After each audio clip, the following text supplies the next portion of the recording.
Yes, people, big up, big up. Second edition of Five Guns in the building. We saying, people, big up to the chat. Big up to my guest, man like Gunner Street. We're gonna do a little intro first, and then obviously we're gonna we'll share his link and everything in the chat and everything. Yeah, but big up to my guest, Gunner Street. How you doing, my bro? Bro, doing good, bro. Doing good. First time on the channel. Big pleasure to be here. A lot to get into. Haven't discussed a lot of topics, so good to see where your mind is at before a big game coming next week. Big game coming next week, bro. I can't even emphasize that. Even how much I don't even want to even. Anyway, we're gonna get into that. We're gonna get into that. But yeah, man. Probably gonna start talking about the game yesterday, and what kind of positives did you get out of the game yesterday against Bilbao? Firstly, the obvious, Zubamendi. That was an outrageous performance as a six. I mean, Partey for us for a while was a really good six, one of the best in the league for me personally. But that Zubamendi performance, if we see that on a repeated for 38 games in the league season, he's going to be up there as one of the best DMs in the world and definitely in the Premier League. That was outstanding performance. Winning the ball back, his passing, 94% pass accuracy, and then the assist for the Gyökeres goal. That's my second positive. Gyökeres, good to see him starting to find more feet, starting to find his way in the team. Him and Saka seem to have a good partnership. Him and Martinelli seem to have a good partnership. And that front three seems to be gelling in a way. I do think we need to upgrade the left, but definitely a positive seeing Gyökeres coming in and stepping up on his first start. And yeah, overall, a lot of positives in defense. She's seeing Ben White come back. Timber still there challenging, still showing that he's a name to be thrown in there as a starter at right back. Calafiori, hopefully he could put these injuries behind him.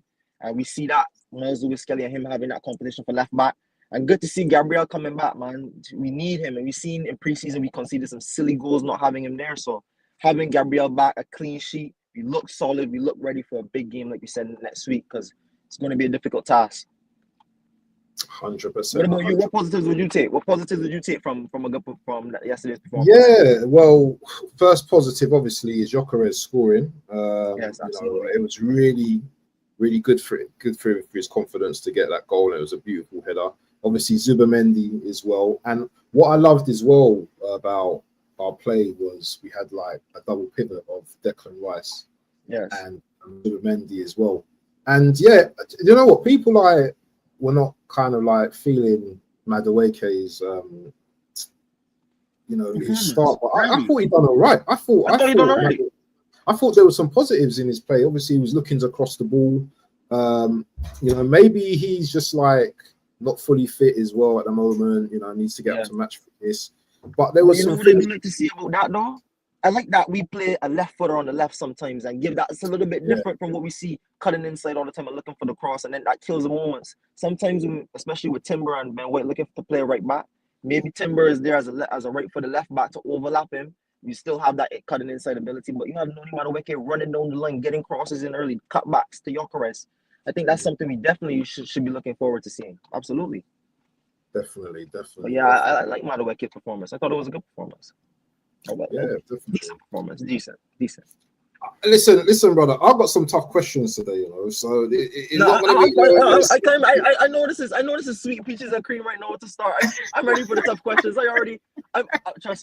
Trust me. I'm here. You're ready, yeah? You're ready. Tough questions to ask me, I come prepared. I already know how you, BBK Sports, I already know how you guys already do your thing. I respect it either way. As long as you're prepared today, that's all good. Bro. But anyway, respect and everything. But in terms of like the performance yesterday, I was very happy with that performance considering previous games we didn't look at the races. Obviously there were some positives from the youngsters, Dalman and what's his name, Ethan Ranieri as well. But going into next week's game now, are you more confident of us getting a result next week?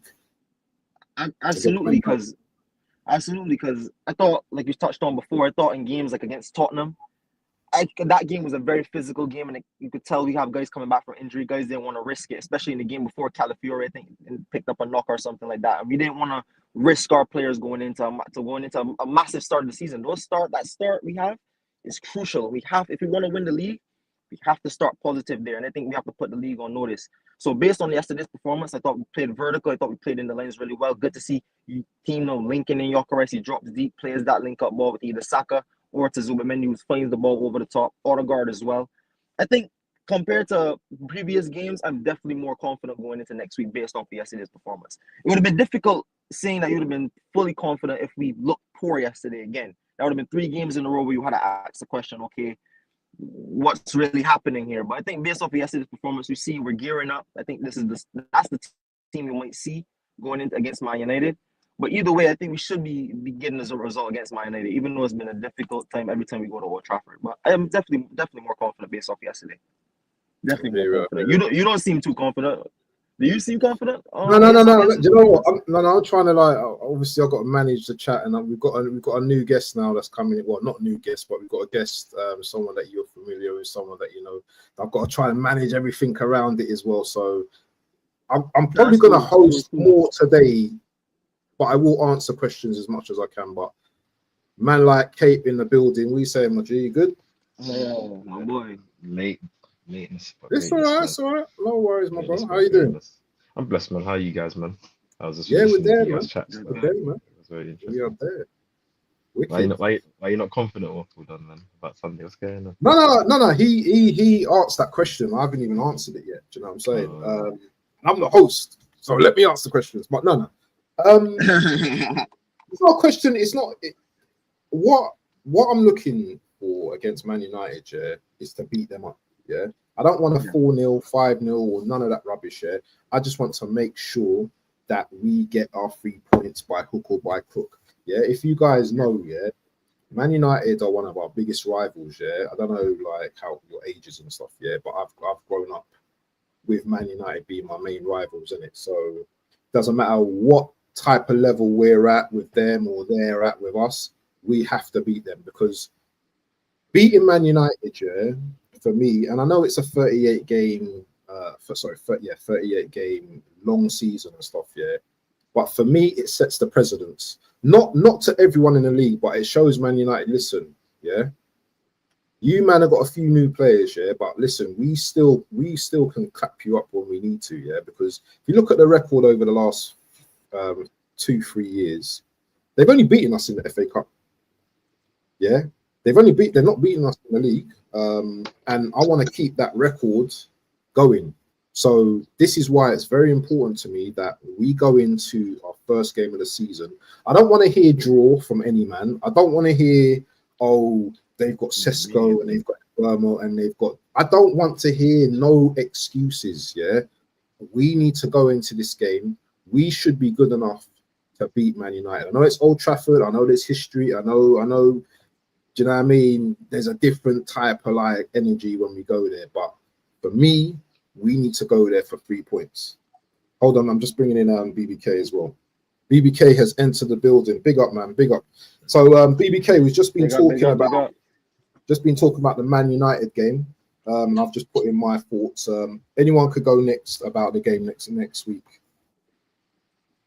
I think I can't lie, I'm not fearful of Man United, man. With all due respect to United, and they've made some good attacking signings, but everyone knows, and even any smart United fan will tell you that their biggest problem is their midfield, and you know, having a deep lying playmaker, having someone that can stop in there and can also control play. And like, as much as Arsenal's, like, I don't think our record at Old Trafford is necessarily great. I think we won there the season before last. Obviously, we drew there last season. The season before that, I think we lost. I think that was the year they signed Anthony, if I'm correct. But obviously, overall, in terms of head-to-head against Man United, like more time of it in recent seasons, we come up on top, and they know who's the better team. But I know what you're saying. Their fans are getting a bit too gassed. They got the striker that it seemed that we were gonna get at some point, and obviously we got Gyökeres, and obviously they got Cunha and Bremer, good players. Obviously, you know how United fans are. Every preseason, it's like their mind resets. They forget the last season, and they believe that they're gonna do their thing, innit?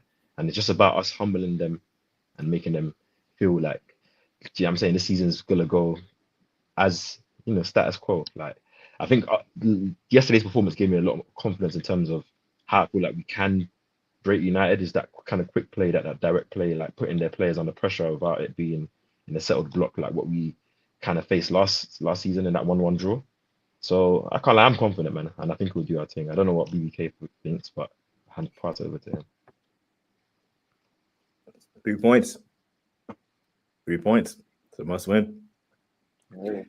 You know, like a Premier League game, right? Every football match can have 3 results, right? Win, lose, or draw. I want to see 2 possible results. We're not losing that game, right? Yeah, 100%. Hard to beat. As much as you know, as much as I get called the N-word, the negative, I actually rate the team. I thought that was sorry, that. Sorry, go on. I couldn't be upset at the manager if I didn't think the team was good. I do think the team is good. Exactly. So this is why I get upset, right? But I'm gonna beat this drum because it's true, right? I stick to the facts, and I feel the way I do. I back it up with the facts, and the facts are: over the past 3 seasons, Arsenal Football Club have lost 15 Premier League games combined. 15 over 3 seasons. We're hard to beat. They're not beating us. Now, either we draw the game or we win it. 2 possible results, but we have to win. We have to win. They have to make a statement. I do believe. You know what? It's still what 6 days or 7 days away. Next week, this time we play them. I won't make a prediction yet because things can happen between now and Sunday, innit? However, I don't see us losing that game in any capacity. 2 possible results. We could either draw it or we'll win. But for me, we have to go there and make a statement. And I'd be comfortable. I'd be much more comfortable going into that game with Chess if we had it as we had some up wing left grade. But I will say this: Man United fans been texting me all of last week. None of them texted me since yesterday. Not one of them. Yeah. Like everyone saw that result yesterday and said, yeah, no, not even our result. Their 1-1 result, all of a sudden their big chest went back in. Because, brother, them man played yesterday. They played yesterday. Don't even remember they played yesterday because all their talking points have been Arsenal, Arsenal, Arsenal. Even in the YouTube collab group chat, that damn Kish, he woke up, man, ain't even brush his teeth. We're finishing above Arsenal. You know, you played today, brother. Your team played today. But this is what I was saying, like, you have to put these, like, Man United fans reset after the season's finishes. Like, they forget everything that happens. They get a 1-2 signing, and then you just believe, like, do you know what I mean? They see one preseason game and they believe they're gonna do their thing, man. Like, I don't know about you, man. Obviously, there's no big game that we play that I'm not like I don't fear any big game, like home or away. Like I don't play any team when I'm thinking, oh, like we can't win.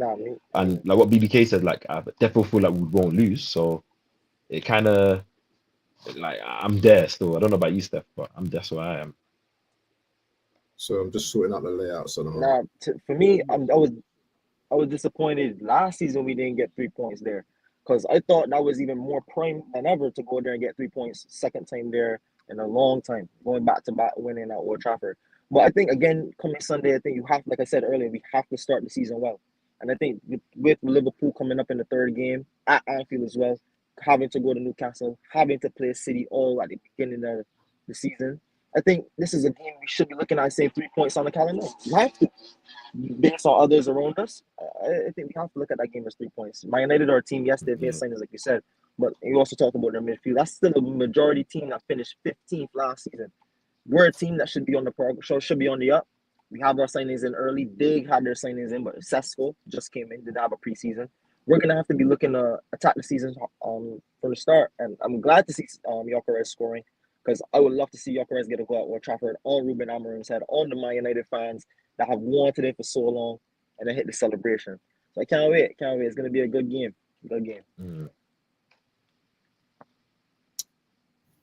Guys, I got some tough questions today. Yeah, and you know what? If you're on a panel with me, it's gonna be some tough questions. And I know you guys are man enough to answer these questions anyway, but let's get down to the serious nitty-gritty stuff now, yeah, because we do know it's been 5 years. Was it coming up to 5 years that we've not won a trophy now? Becoming like the banter club of the era. You know, we're going through the banter era right now. It's been quite painful listening to our rivals chatting the most breezo. Question, yeah. So we've been told that to trust the process for how long, for however long time now. At what point does it stop being a process and we start being judged purely on trophies? That this is the open panel, so any man can go. I think that started happening after the first season, 22-23. After that first season, where because when you think about the whole idea of a process is to get you from somewhere to somewhere, in it. So Arsenal were dead, like from the bottom up all around the club, and within 3 seasons, like we've got rid of a lot of high earners. We've refreshed the squad. We've got a nice age. We've got playing some good football. We're defensively good, and we almost won the league against Man City when in a season when none of us expected to do that. So the level was set there. So from that 23-24 season, we all went into that season with a certain level of expectancy to win the title.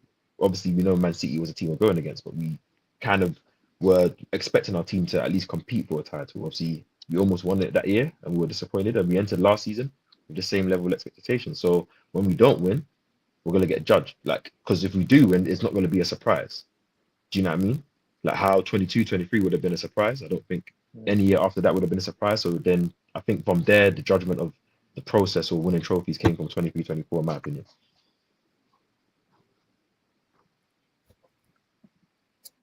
Anyone understand or know who? Nah, yeah, I'd have to agree with that.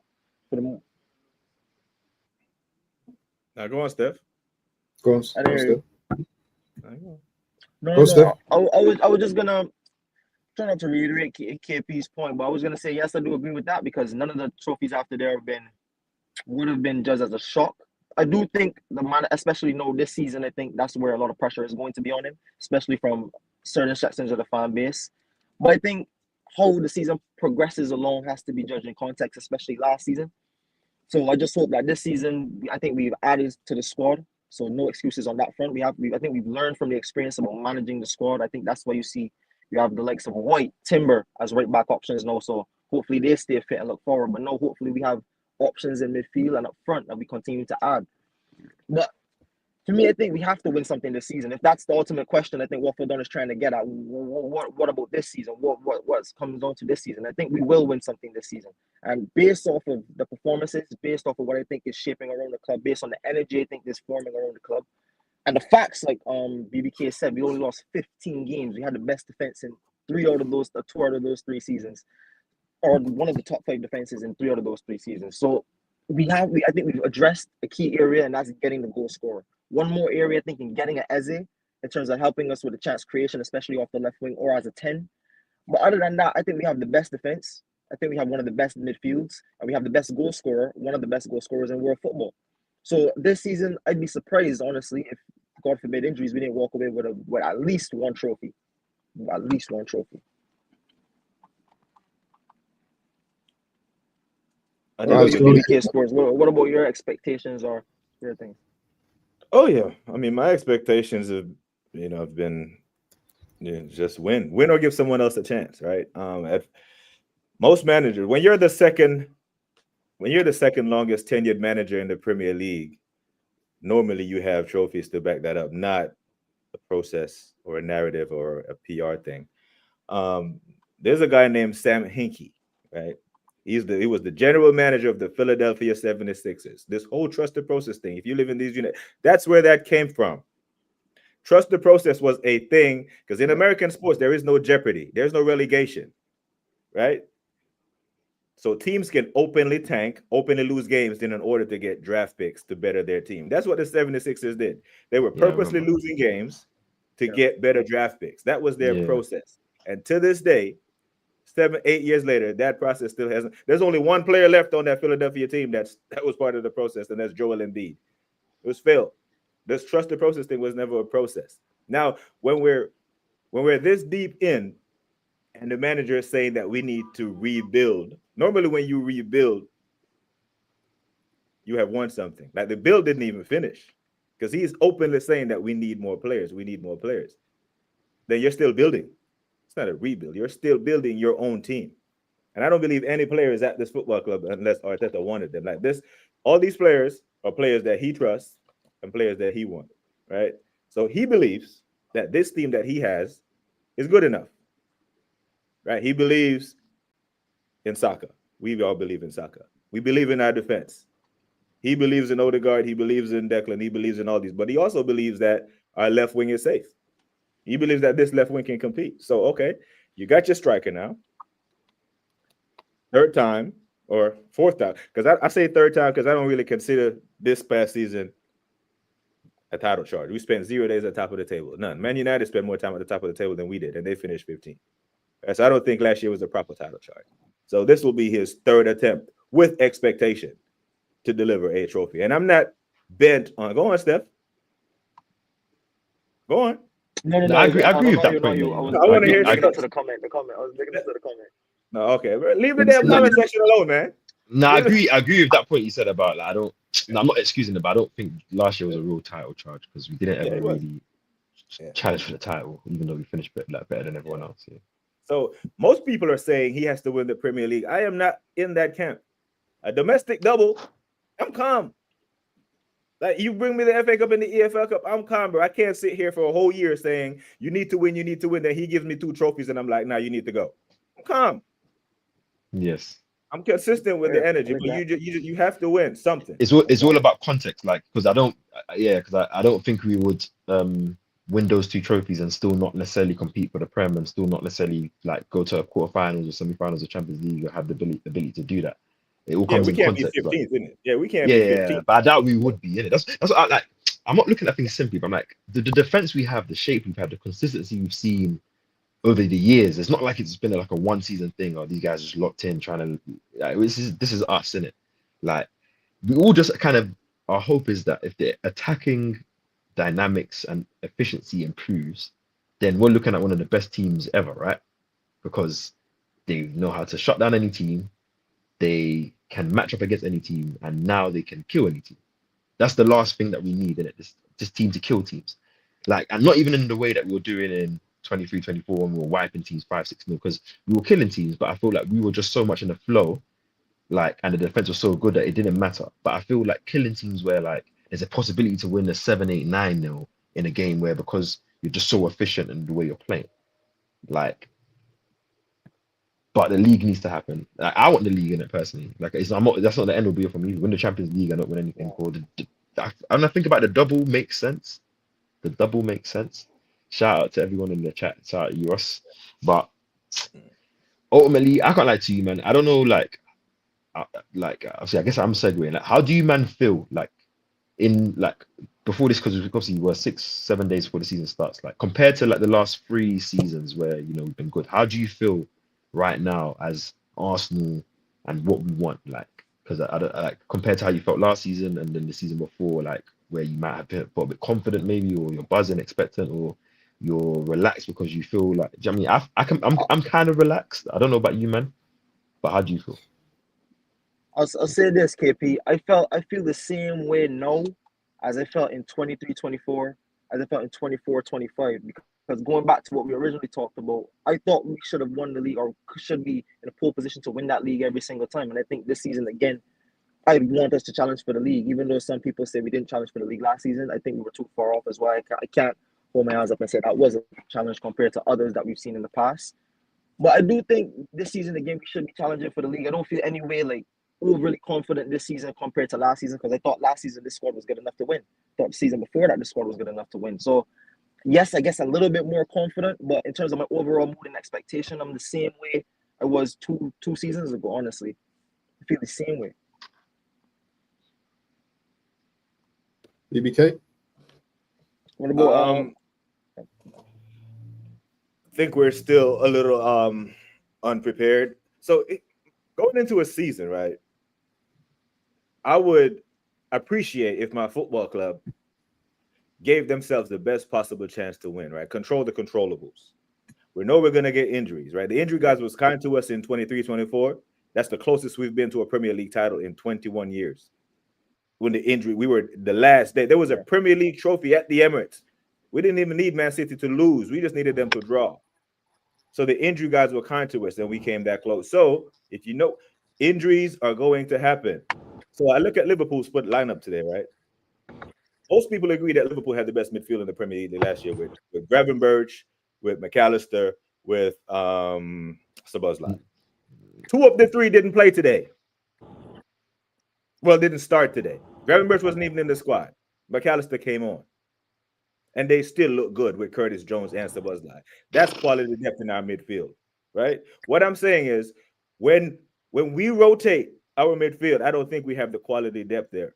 Wait, do you think Liverpool looked good today with that midfield? They went up twice.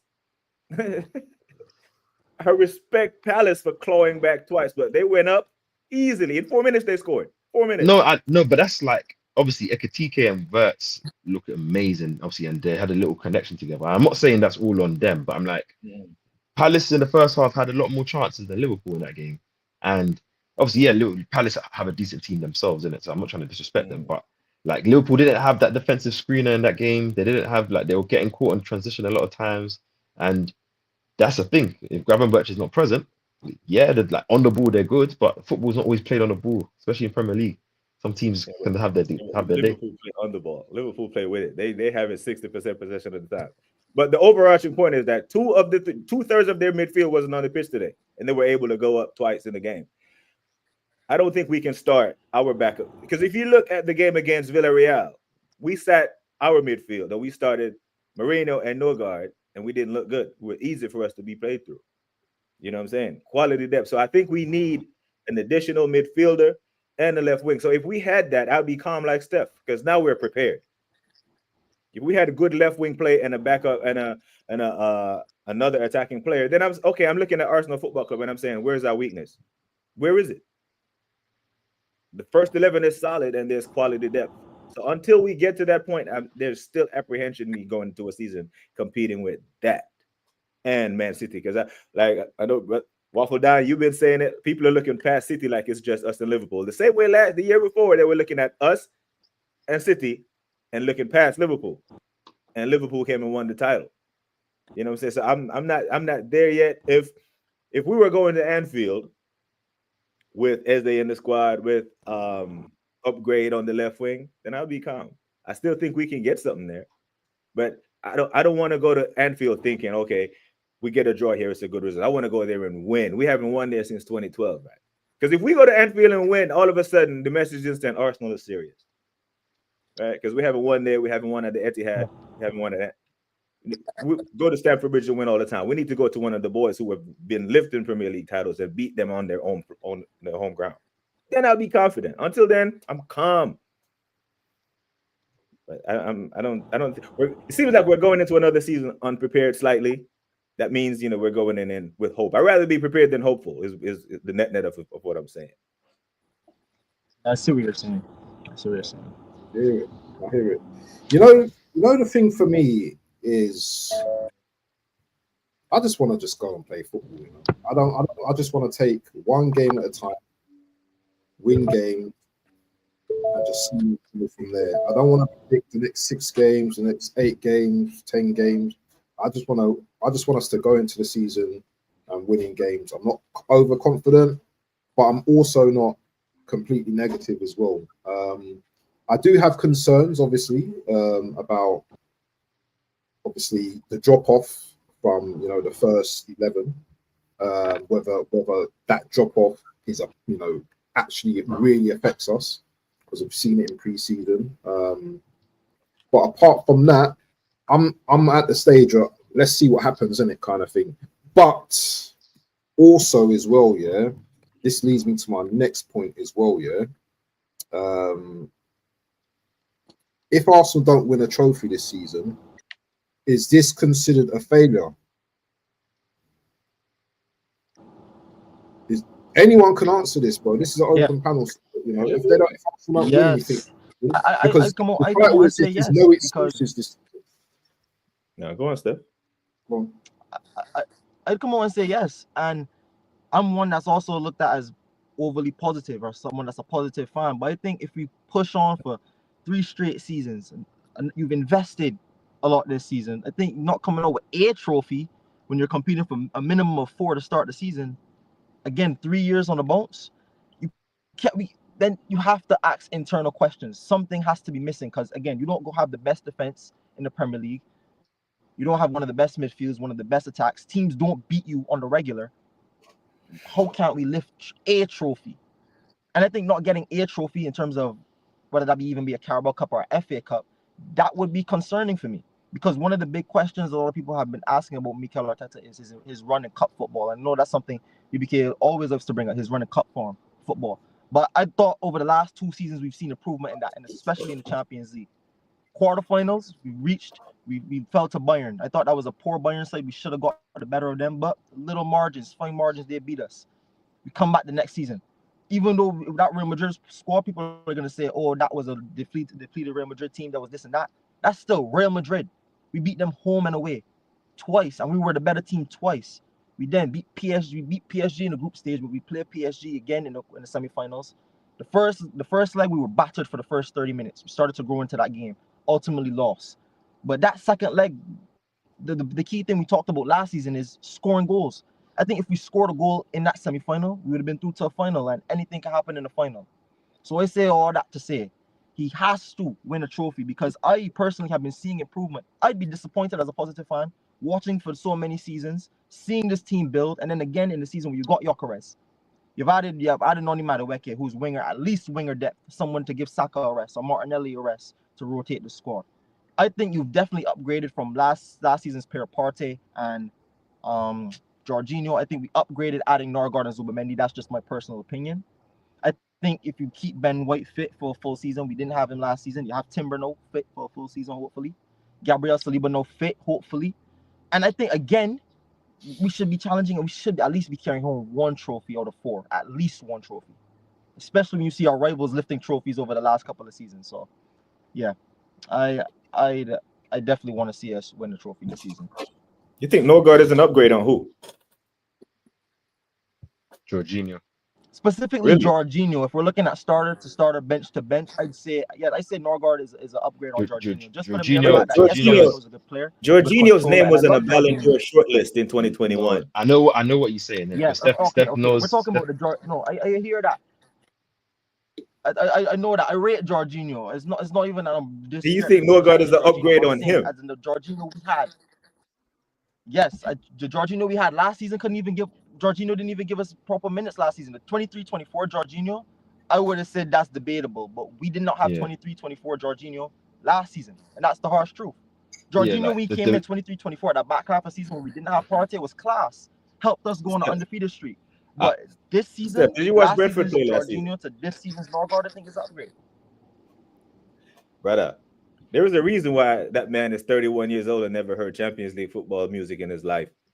There's a reason why Brentford is his level.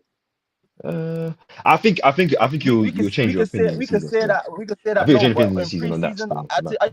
So I thought, me personally, in preseason, he was one of the most impressive players, especially one of the new signings. He was impressive in terms of getting the ball forward, implementing this new style of play.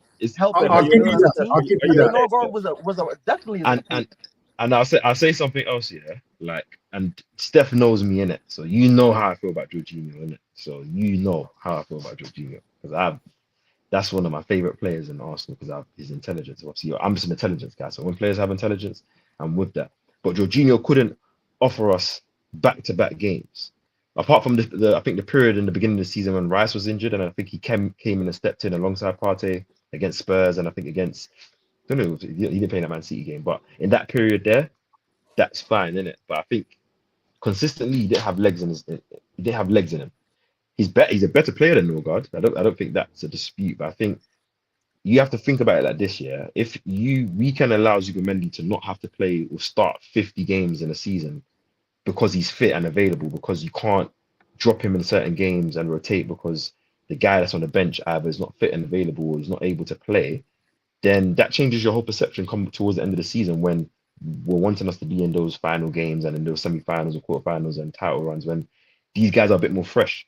I think that's just what it is, man. And Norgard is a simple guy. You can cover distance. What game was he good in?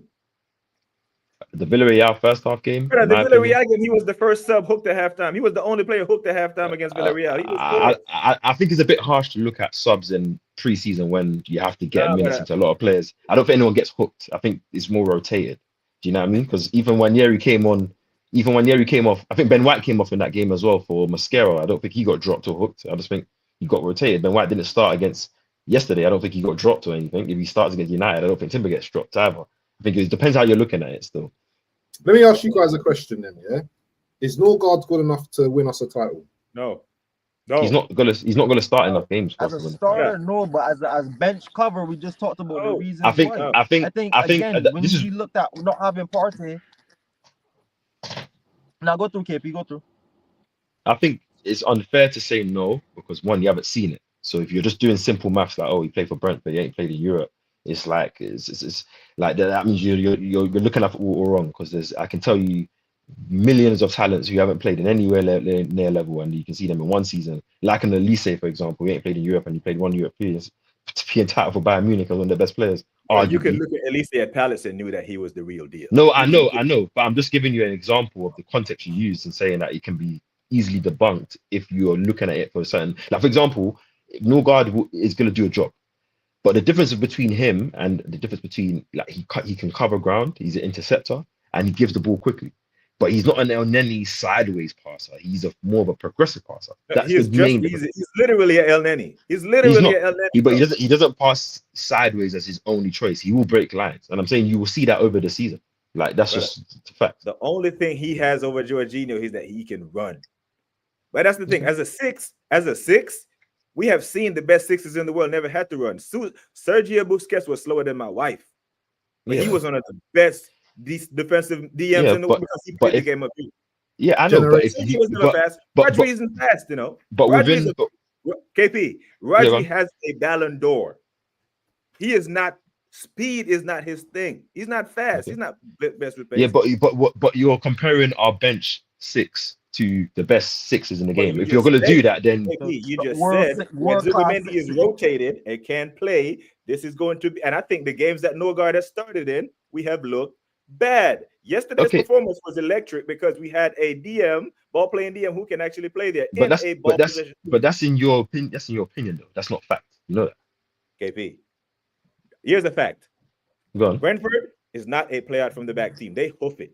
They average 38% possession. They are a counter-attacking team. We play out from the back. We dominate possession. That is not Norgard's game, brother. Okay, but as we will talk through the season, it's fine. I'm here to just be calm and give my opinion, and I'll give my opinion later on. It's end of the day. This is what I'm saying to you. And watch out for these things. He plays progressive passes. He covers distance, and all you need, if in a lot of all of Arsenal fans and your complaints, I've watched a lot of streams, was Arsenal don't play the style that you want. Speed, don't play with enough speed. You can have all the intelligence up there, but if your willingness is always to slow the game down, that's going to slow the team down. And if you have a player that's just willing to pass it off, Ethan's in the pockets, give it to him, let him do his thing. I'm telling you, you might. No one is saying we're going to come here and be saying Norgard's better than Rodri or anything. Like you have to remember, City don't have anyone that plays in the six after Rodri, which is why people are starting to count them off now because Rodri's injured till apparently middle of September, which I think is probably capped. He'll be injured till longer than that. And everyone knows saying that what Norgard's bring to Arsenal is progressive passing. He is that's his thing. He's gonna make us. You will see it. Progressive passing, goals, aerial threat, because he's a very good player. He used to be an attacking. Who's the better passer of football, him or Jorginho? But then if Jorginho can't play enough games, it doesn't matter if he can pass a ball. Ronaldinho is still one of the best dribblers in the world, but if you can't play 90 minutes, what does it matter? Like that's why Jorginho's playing in. And it's what I'm saying. And to BBK, what team does Jorginho play in, and what league does he play in? Just to remind me, I'm pretty sure he doesn't play in Europe anymore, so I don't know. Because if you're still using that comparison, where's he playing his trade? That's what I'm saying. We needed an upgrade on Jorginho.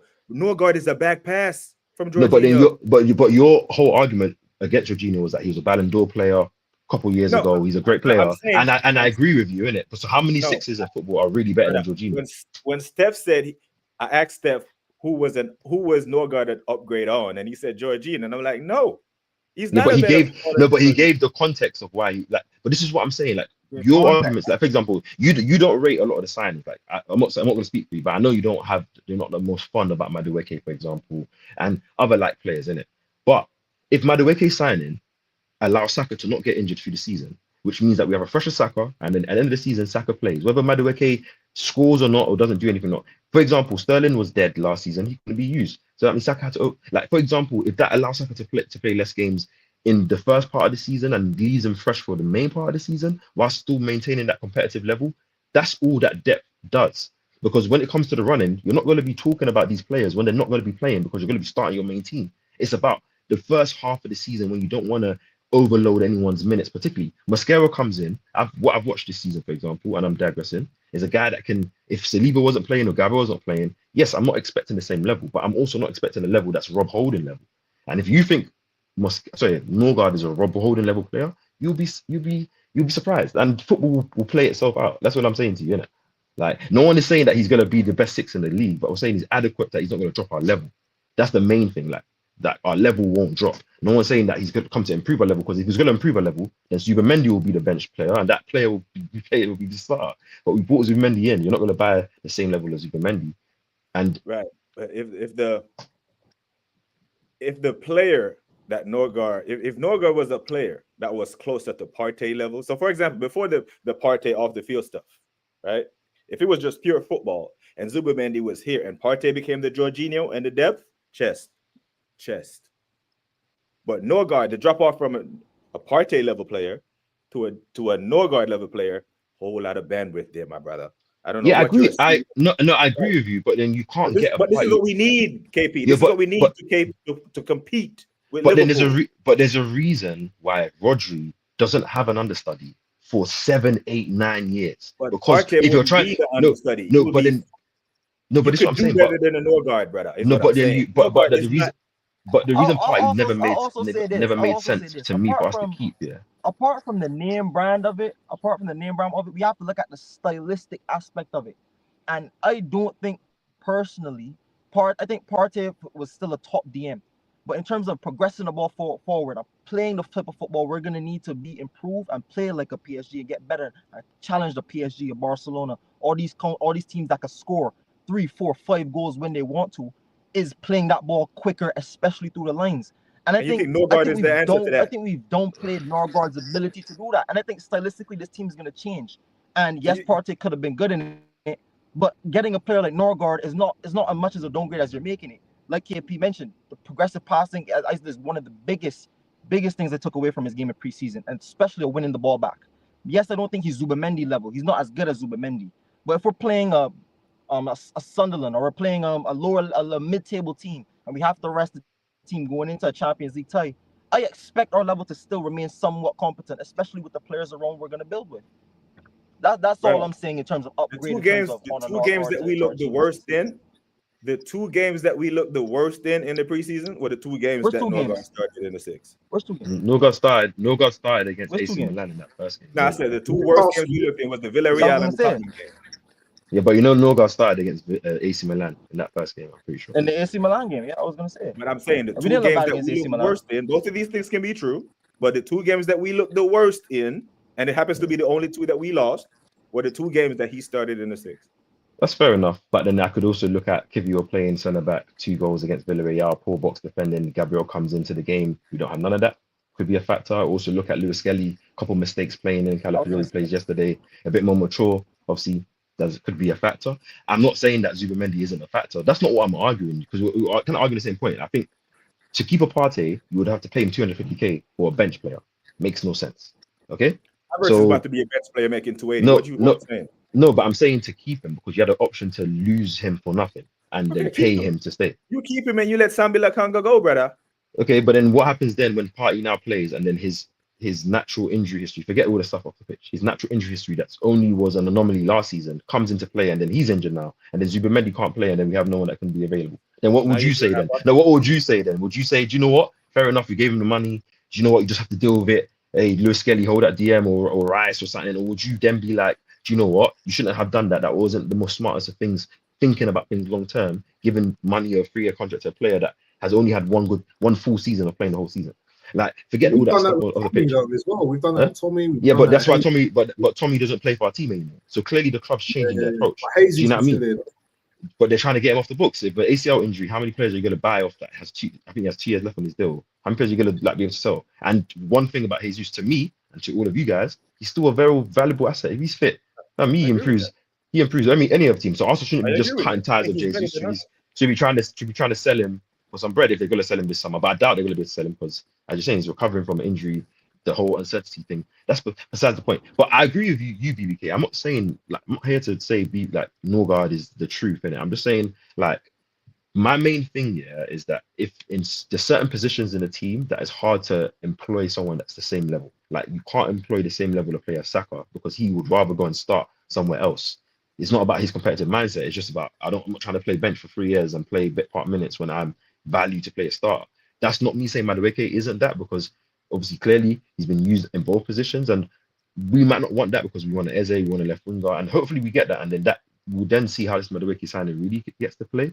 But it's about the level, isn't it? And ultimately, if Norgard, who's Premier League proven, played 3, 4, 5 years, I think his availability is insane. Like he's barely missed any games, something like that. I saw his record. Obviously, yes, he's not the fanciest name in the book, but he's a stopgap type signing where you probably go and get a younger 6 in January or next summer when you know Zubimendi's played 1 season in the Prem, settled down, and you have a player that if Zubimendi don't have to play, he knows the Premier League, he knows every team he's going to play against. He's adaptable, and all he needs to do is play this consistent, fast style football that we are going to play, where we have other players around him that the level shouldn't drop. Like with Zubi, that's something maybe you're disrespecting Norgard too much. I think he's Holding and that. Holding, I just saw got signed for was it on USA MLS team? Yeah, Yeah, something like that. Like been bounced around from how many teams since he was in that title race. We all knew that Rob Holding was shit. It was Arteta that decided to send Saliba on a 3rd loan and go into a season with Rob Holding when we all watched Rob Holding and knew he was shit. But this is the same Arteta who's looking at Norgard and expect me to believe he's good. You might never watch the Brentford game last year. Not one Brentford game. I watch a lot.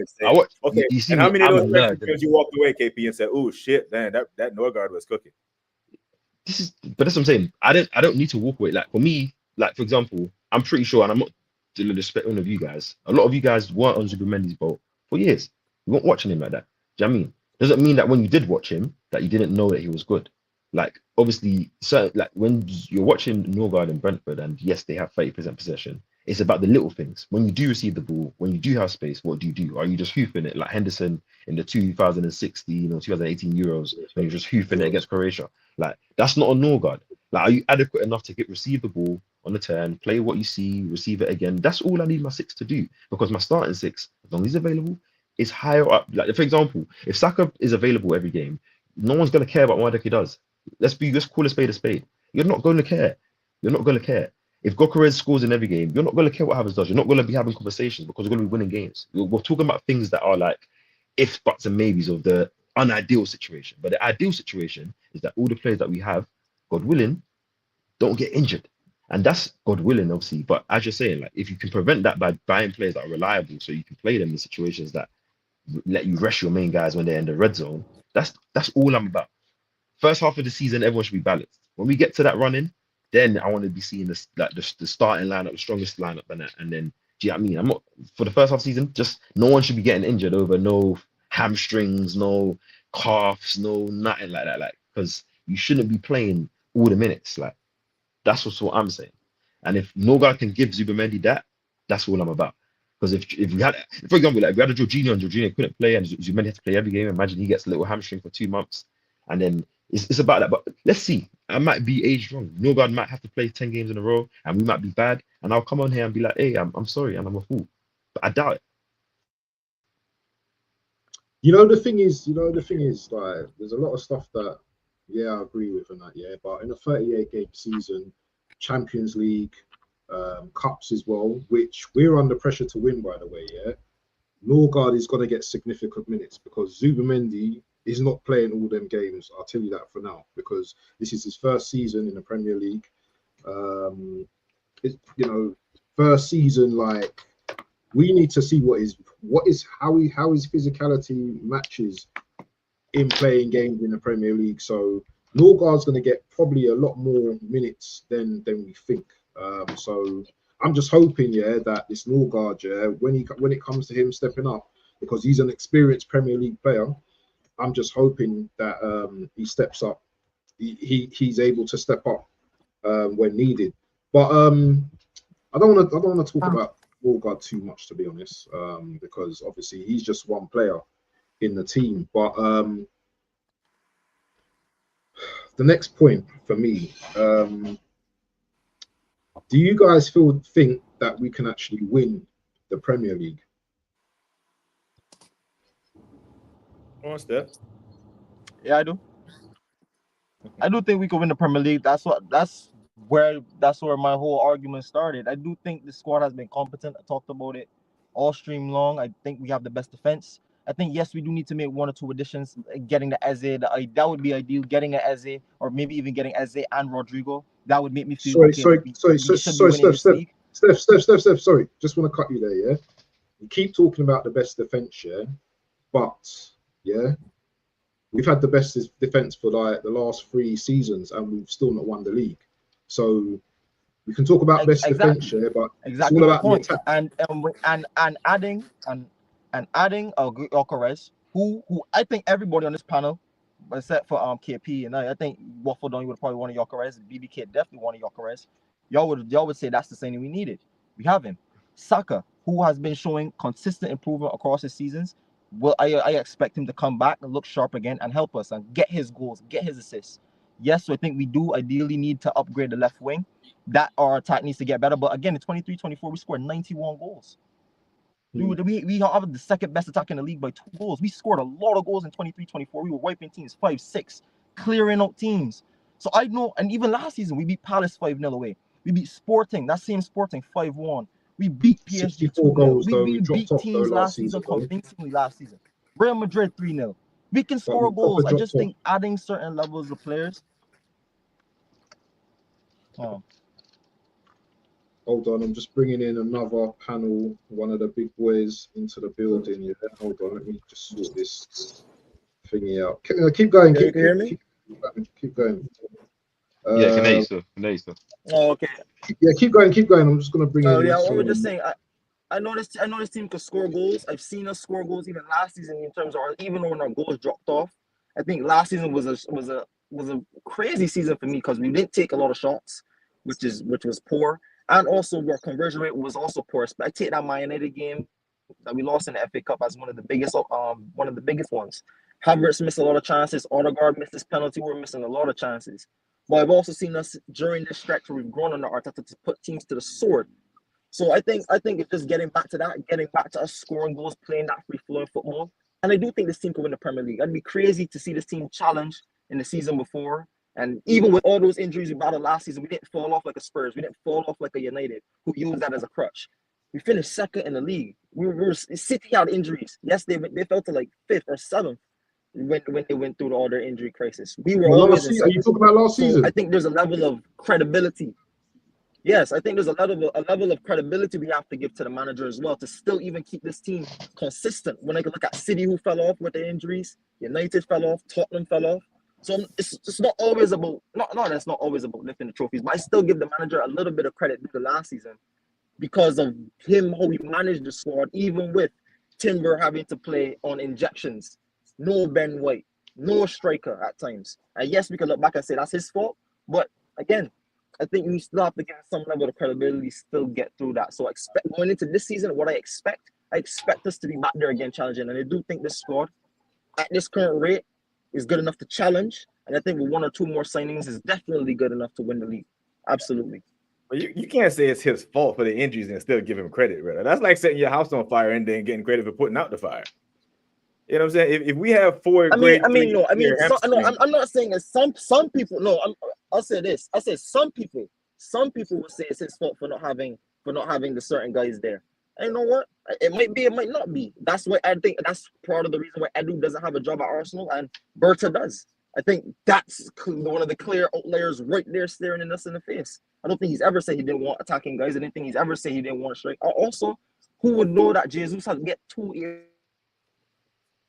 ACL make us and improve us? You can't really fault him for stuff like that. Well, I just say that personally. That's just my opinion. Big up to the Southern Gooner in the building, brother Matt. What you saying, bro? Big up to Matt. Gentlemen, this time next week, man, it's either going to be good or it's going to be bad. It's going to be 1 or 2. But I'll tell you this, if we drop 9 points this year, you can book it. Let me tell you something. I set up last night. I went to bed late last night. I was actually went back and watched a couple of preseason matches last night. Now, one of them was Manchester City last night. I wanted to check in and see what they were doing over there. Let me tell you something right now. This Rhiners and this Turkey. My. Everybody's talking about Liverpool. They rightly should. They're the champions, the defending champions, rather. And everybody seems to have forgotten about Manchester City. Is still Manchester City. Erling Haaland got the ball. Hadn't seen the ball one time during the game. First time he got to go. I said, well, they are looking like they're just about ready to roll. People say, oh, Rodgers out. Okay.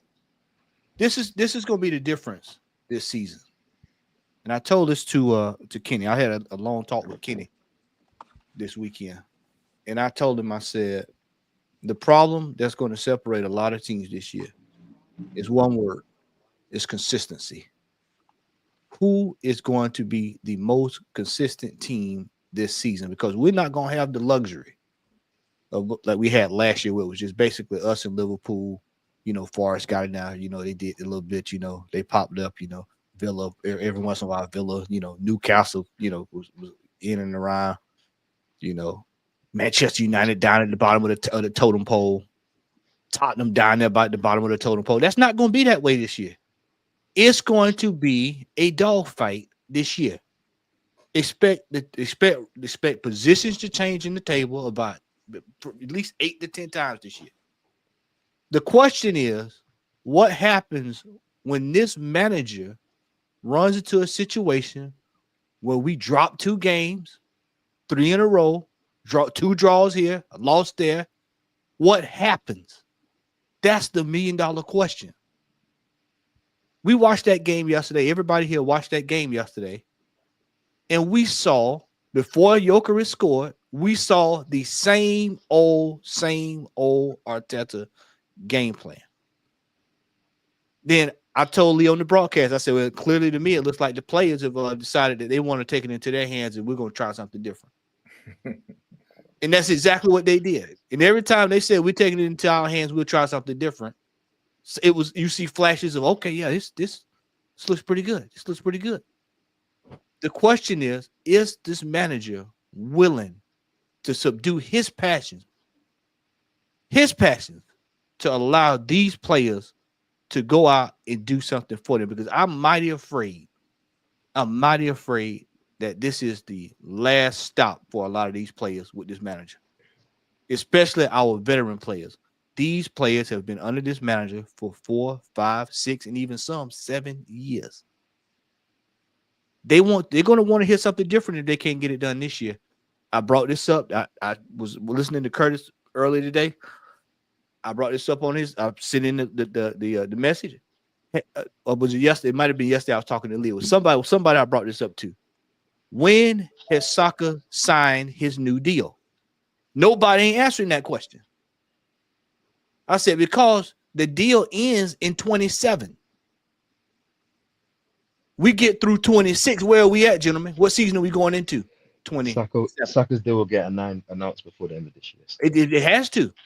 It has to. Announced. I know that it will. It has to, because if it's not, because if we are not successful with this manager this year, there are going to be some players that's going to start looking around going, how much of this am I going to deal with? Yeah, but then what happens then is the club will just look at the manager and just change the manager. They won't lose the players. They're going to have to do that.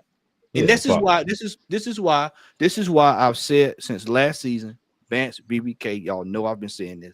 This is the final stop for this manager this season. He knows it deep down in his soul, whether he admits it on TV or not. When I was one of the first people when Berta came into the club, apps, how many times have I been saying that Berta is here to get this man? Either he's going to get him where he needs to be, or he's getting him out of here. He's out of here. I'm telling you, there's no way on any planet. And I'm being over here in the States, Taran, right there. We've been talking about this. They did the same thing with the LA Rams. They said, hey, man, we're going to get you the best available this year. We expect you all to be doing something this season with the LA Rams. The Cronkies, much as I can't stand them, the Cronkies have looked at their checkbook, they looked at their wage bill. Rich folks look at their money and they have said, we have given this man $1 billion, 1 billion, big time, top dollar, billion with a B. And you have had all the resources. Now they have given him the elite striker. The elite striker, he has it now. There's no more excuses when it comes to we don't have a striker. There's one there that we know can score. Yesterday was just a snapshot of what he can provide. Something out of nothing. Can I ask a question? Go ahead.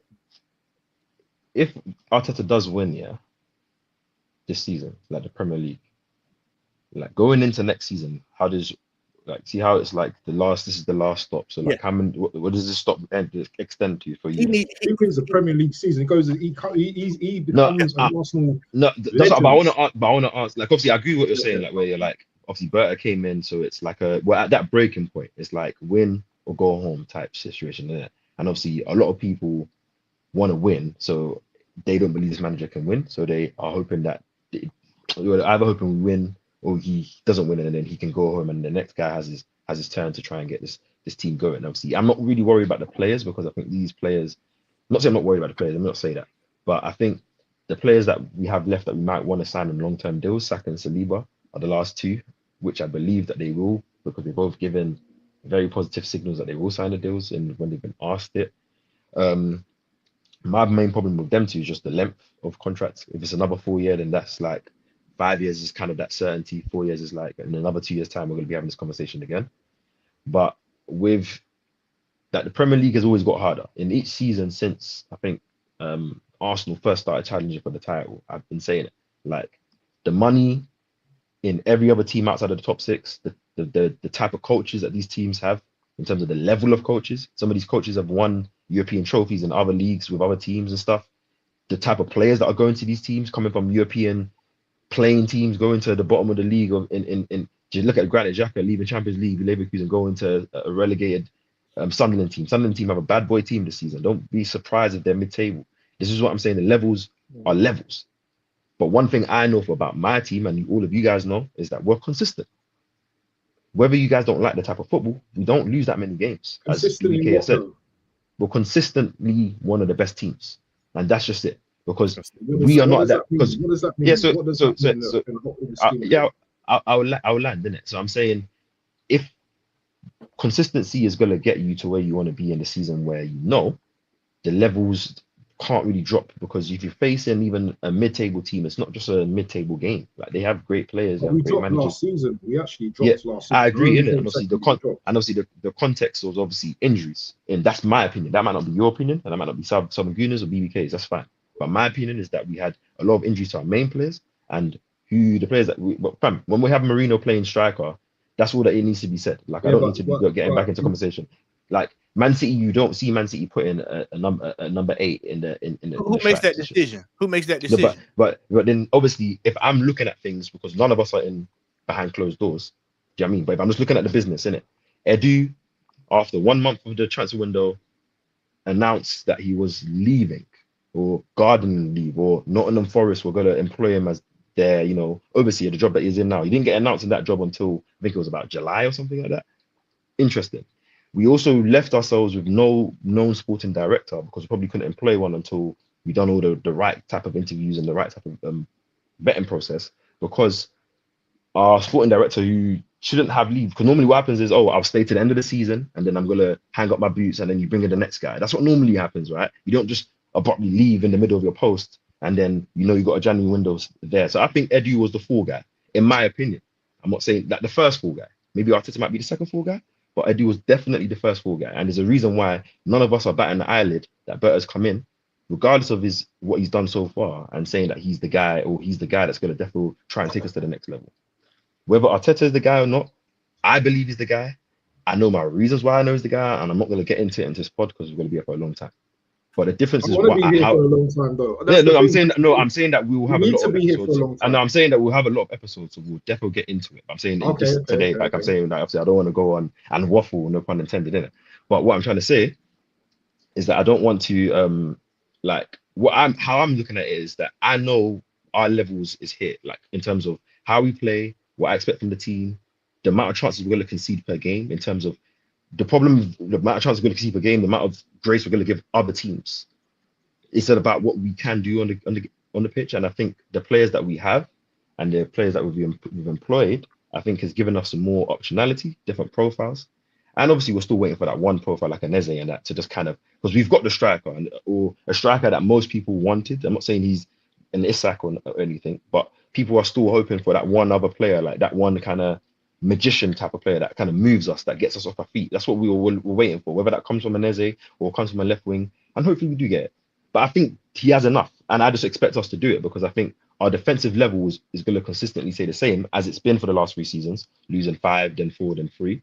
I'm not saying we're going to lose 2 this season, but I'm just saying, sorry, 5, then 4, then I think we lost 4 last season, but 5, then 4, then 4. But I think we lost 4 last season, if I'm correct. 5, okay, cool. But it's 15 games in the last 3 seasons tells me, and obviously I'm not going to go on total the wins. I'm pretty sure the wins look good.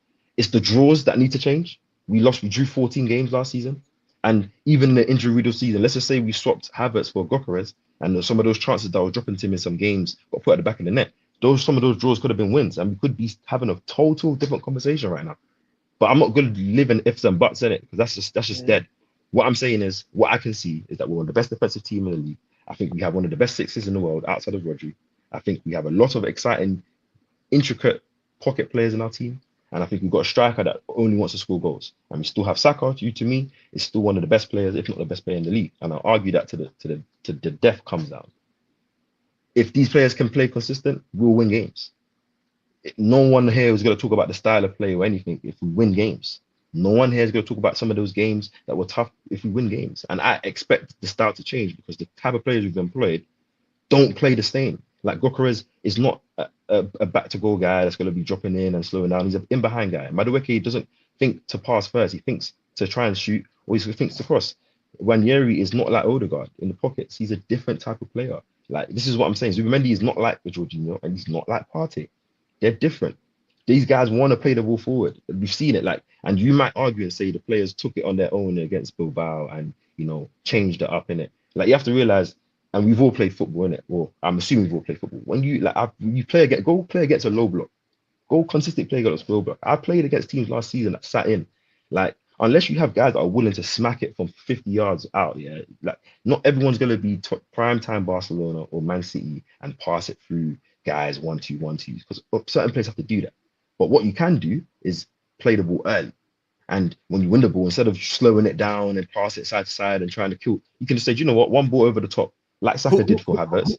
Who in the team right now is the orchestrator of that? What player is Zubimendi outside of Zubimendi? That's the easiest. That orchestrates playing the ball forward. You got Saka, you got Zubimendi, definitely Odegaard. That's his nice space. Odegaard is going to mark this space. A lot of our success this year is going to hinge on his foot, whether he can get the ball done, get the ball done. But he's not. I think this is my opinion. I think Odegaard between now and December plays the same amount of minutes as Ranieri. I promise you. In what I've been watching this preseason, obviously all you guys can talk. The way that we're trying to play, Odegaard won't hang enough because you're going to need more in certain games. And Ranieri will play and he will perform and he will give you output. And that gives the manager a conversation. And yes, that's your captain. But I don't think it hinges, especially if you get Neze. I'm telling you, a lot of some of the favorite players, yeah, maybe people might laugh and hate on the Martinelli, but some of your favorite guys that you might not be seeing won't be in this team next season. What makes you think Arteta is going to play Ranieri over his captain? No, I'm saying because one, he's never afraid to sub him out. That's I've said this. Okay, you can go and check the stats in it, and I know I've checked it already. So I'm saying, but you can keep it. He I hear what you're saying there on that part. He substitutes him. Yeah, but he's not dropped him. There's a difference in substitute. Yeah, I know, but I'm saying he's never had the player that he can drop him with. Like when he brought in Vieira, who you probably thought would have amounted to that, and I rated Vieira, but clearly he wasn't fit for the Prem. Couldn't do that. He brought in a 17-year-old Ranieri, who definitely wasn't fit enough to be playing the role that Odegaard plays last season. Couldn't play that interior role. I think, Steph, I told you at the beginning of last season, what do you do with young players that are interiors? You play them on the wing first. you integrate them into football because it's easier. It's easier on their bodies. It's easier for them to have one player to go against than 3 or 4. And what happened when Yuri broke down at the end of the season? What did he say in his new interview? I'm better physically. I'm mentally there. I'm ready. You'll see it, and I've seen it with him. So it's not a surprise. So if he's going to be available to play there, and there's a reason why he's been said he's not playing right wing anymore. He's there to compete with Odegaard. He's not like. Anyways, I don't need to say too much. We'll see how it pans out the season. I'm pretty sure we'll all be happy, smiling when we're winning games. I'm coming here after each pod saying, "Yeah, man, this player, that's this player, that player, that player." Instead of it, we'll be in fire and brimstone, innit? That's all I've got to say. Because I think after we see the football play and we see a bit of consistency from ourselves, I think we will start to relax and then we'll start to focus on the little things that we need to focus on. Right now, we all want to win. We all don't want the nonsense, silly opposition fans that just chat shit constantly to be chatting shit when their teams are not even performing if you're not a Liverpool City. And no one knows more Liverpool City fans than United and Chelsea fans. So you get what I'm saying? And end of the day, like, we just want to see our team certify us to win games. We want to get to that stage where we're comfortable, we're going to expect to win games. And I think you just need to see a couple of games in the Premier League with this new style, with a new striker that we haven't had, a focal point, a guy that's willing to score goals, as a new 6 who's quality. Like, no one knows how that. Maybe I'm glazing, yeah. This Zubimendi guy, I'm telling you guys, that's all I'm gonna say. That's a guy that's gonna change our lives. And I said it in a video a couple months ago, and it will age like fine, man. He's a guy that's gonna change our lives. And it's not that he single-handedly is the reason, but I'm saying his influence of how he plays football is gonna open up the game for the players that we've had, that they haven't had the opportunity to play like that for a couple of years now. And we'll see it. Because individuals matter. Can I just say something though, quickly, yeah? And I hear a lot of what you're saying as well, Kate, yeah, but we're in the phase now where, yes, managers will start to have something for Zubimendi, yeah. So now they know Zubimendi, okay, he's your playmaker whatsoever. So you know what we're gonna do now, and this is what happens to Arsenal, and this is what other managers and teams do. Yeah, they get to know what your players are like. So next thing, we say, for example, we play a Spurs now. Spurs are looking quite physical now. Who they're gonna go for? Zubimendi. Yeah. Once you isolate him now, who's the next person after that? Who's gonna orchestrate the ball? Who's gonna get us popping? And this is the thing as well that our manager needs to be like working on, you know, because if we're gonna do the predictable thing next season, if we're gonna be predictable next season, then we're gonna get found out. And that's all I want to say. But anyway, I don't think players like Zubimendi get isolated out of games because he's that intelligent that if he knows there's a guy that's marking him, he'll just every player can get isolated out. No, I'm saying, but like we've got to see Zubimendi go up. He's not played in the Premier League before. I'm getting ready to hit on that. I'm getting ready to hit on that right now. He's got to go deal with Newcastle. He's got to go away. He's got to go away to City.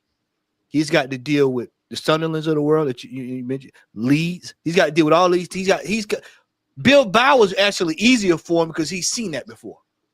No, I agree with you, but then like I'm not disagreeing with that. Like that's the one sticking point with like any player that like same thing with Gopper, isn't it? This is not saying I want to preface this. This is not saying he's going to be a bad player. I think he's. No, I know what you're saying. I know what you're saying. When you play that away game at a tough Everton away, Goodison, or not Goodison Park, the new stadium. I know this is what Kenny Ken told me Friday. He said, Matt, this is exactly what the manager is going to do. He said, Premier League games, you're going to see Norgard playing there. When we play European games, you'll see Zubimendi play there. He said it's going to be because he's going to have to get Zubimendi ready for this Premier League because it's a different kettle of fish once the season starts. No, that's quote word for word for what Kenny told me this weekend, and I can actually see that because when we watched Norgard start there, who did he start against? Newcastle, Tottenham. When we played the first time as soon as we played a team that we probably will play in Europe or whatever, Bilbao he runs out Zubimendi. Zubimendi is going to be there for those Champions League games this year. He'll probably get a couple of games in the Premier League, but he's going to have to get up to speed. As Waff was saying that when it's time for him to get in the Premier League this year, because that's a different kettle of fish. But we're not winning at United away then if Norgard starting our 6. No, we all know that. Zubimendi's gonna start. Zubimendi's gonna start, but I agree with what you're saying. I don't think it will be like that. I think Zubimendi will play a lot more minutes than Norgard, but I think Norgard will definitely be in there in some of those, like, you know what I'm saying, maybe a tough game. Like, but the only problem is that it just depends on the combination of type of players. I don't think against Spurs it was a Norgard Rice. I don't think we'll ever see that combination again. Like not from the start, anyways, because it just means that we're not going to really be able to. Oh, it's play gonna the happen football one we time. want. Hey, we No, said not from the start. Unless hey, injuries permit. we're going That's what- to that's the other problem when these injuries start popping up. Because I think if to BBK's like dream and absolutely imagine as well, if we was to get a left winger and an Eze, I think that means Eze is coming to play in that left centre mid position, which means he's competing with Rice, which means Marino becomes a third option in that left centre mid, third option for what kind of striker kind of position, and just an alternate option in the squad, which is why I feel like I don't see the club doing it. But if we was to go to that lengths, then I know that we're saying no matter what kind of injuries we get, we're trying to be prepared for everything. Because last season, fam, I couldn't even roll out Sterling because he couldn't even give me anything good. So I'm having to put Marino there, Wanyeri, I'm having to kill him till he gets ankle injury. And hey, we're having to rush back Martinelli for hamstring injury because fam, our team is just dead. Like, that's not this no more still, like, in my opinion. And I just think like it's just more like it's Zubamendi's too good of a player. That's what I'm saying. Like, if he was getting marked out a game, like, I don't think most teams adopt a low block, so they don't really pin a guy on our six. Like, I don't think teams are too smart to want to do that. But let's just say that happened. Let's say a high pressing team. I think he will just drag that player out of position. He will just say, don't give me the ball. I'm just going to move him around. That gives more space for an Odegaard or Wanyeri or whoever's playing midfield to get the ball. And that's There was Saka to also drop in. times in the Bilbao game where we were bypassing the six in general. Yeah. In the Bilbao game, we were bypassing the six at times in general. We were going straight up to Gyökeres, and Gyökeres was flicking it off into Saka, and Saka was helping us create from there. We were building with Saka and Odegaard. So I think there's going to be different throughout the season. We're going to see in-game tactical approaches that's going to change up based on the opposition, based on whether the moments in the game, and that's what I'd be expecting from the manager because he's seen it. He's seen a lot now in the Premier League. He has a depth of players I think should be good enough in terms of, KP mentioned, a variety of options. So if he's seeing something that's not working, I think this season more than ever, because last season we had 3 left backs on the bench the whole entire season, and that was poor for me. One of the worst benches I've seen in a very long time with this Arsenal squad. That was a really depleted squad last season. But again, going into this season, like KP said, this is not that. So I'd be very surprised if we were going into games getting nullified in certain games because I think we have the options, and especially if we had a left winger and Eze, I definitely think we have enough options. How many of you man or go against how many of you man are not mid-block. confident if we're 1-0 or 2-0 up in the game this season, like, obviously, and let's just say like we have a striker now that when we're on top in the game now, like the Bilbao game, we have someone that's going to break the deadlock, and with his first chance on goal, let's just say for example like that, bullet header, bang, open up the game now, we get another second. I trust that we won't lose a game from 2-0 up now, because I always remember how we was in 22-23 when we was blitzing teams early, but didn't have the maturity, didn't have the ability to control a game and slow it down and dictate and say, do you know what, this game is done. We don't need to be rushing forward so much. We don't need to be playing vertical passes like we so want to see, and we can just control it and slow it down, make them pass the air out of the ball, and either make the team press us and open up space, or just make them say, do you know what, the game is done. And I think maybe he's overcompensated for the last 2 seasons, trying to make us so control because of the amount of times you were 2-0 up or up in the game and you were dropping leads. And I think if you can now have players that can allow you to get those leads again, I think you have an overall team that understands game state now in every context and would know, okay, we're 2-0 up today, fam, pass out this ball. Or we're 3-0 up today, first half, pass out this ball. We're not going to lose or concede any chances. We're not going to see space. And this game is done. Reserving energy, reserving that demoralizing teams, boring opponents that are doing hate watches and saying, do you know what, this team is brought. That's just what I see this season. And I'll wait to see that it don't happen, because I think people always get a friendly reminder in the Premier League after a couple of games and you deep the levels. And the levels are going to be high this season. It's about consistency. I think someone's going to touch on it so much. Like anyone that tries to start the season, that's why I think Newcastle are going to be bottom of everyone, because they're going to try and drop this sack based on this discipline stuff, and it's going to kick them in the arse, and they're going to lose their first couple of games, and then they're going to find that they're not going to be able to retract that position like quickly enough, innit? But I think Arsenal know we have to start the season strong, because our first six games don't allow us to casually walk into the season. And I'm pretty sure if all of us have a suitable amount of results from that first 6 games, I'm I want pretty to sure see we're your both. confidence. I want to ask your level of confidence. Yeah. Anfield, because you're very Yeah, optimistic. you know me, man. I don't think we'll lose. As like BBK said So nicely. we should be going there for 3 points then. If the Yeah, team are levels like we think, yeah. should we I be go going there to for 3 points there's then? there's no game, there's no 38 game in this Premier League season that I don't expect my team to win. I don't know about you, man, but for me, that's just what I do. Whether we do win, that's a different situation because there's another team that's whole playing, another whole quality players, a referee that's shit in this, referees that are shit in this league, X, Y, Z. But I definitely am very confident that if we don't win, I don't expect us to lose. That's something that like I'm very, very comfortable in. But I think we'll win because I think we have enough tools. And So anyways, you think we can go to so you think we can go to I'm more Anfield? worried. I'm more worried about Etihad, City in game week 5, I think it is, than Anfield in game week 3. Let me say it like that. The thing is though, we've not won at Anfield for like how many years? 12 years or something like that, or Yeah, I more think we than haven't won for so long, but I think they haven't beat us at Anfield for like I think it's ongoing 3 or 4 years now, something like that. Not saying that I gives was gonna anything, say but like obviously that. If the you want to league. 4 win the years now, league though, and you Yeah, have to go but to I'm saying, Anfield. but like if I'm looking at that 22-23 season, yeah, one burns me because think about it. Put this level of team controllership into 22-23, 2-0 up at Anfield, smoking them, and just say, do you know what? Relax, pass the ball out, don't get involved in anything, and we'll.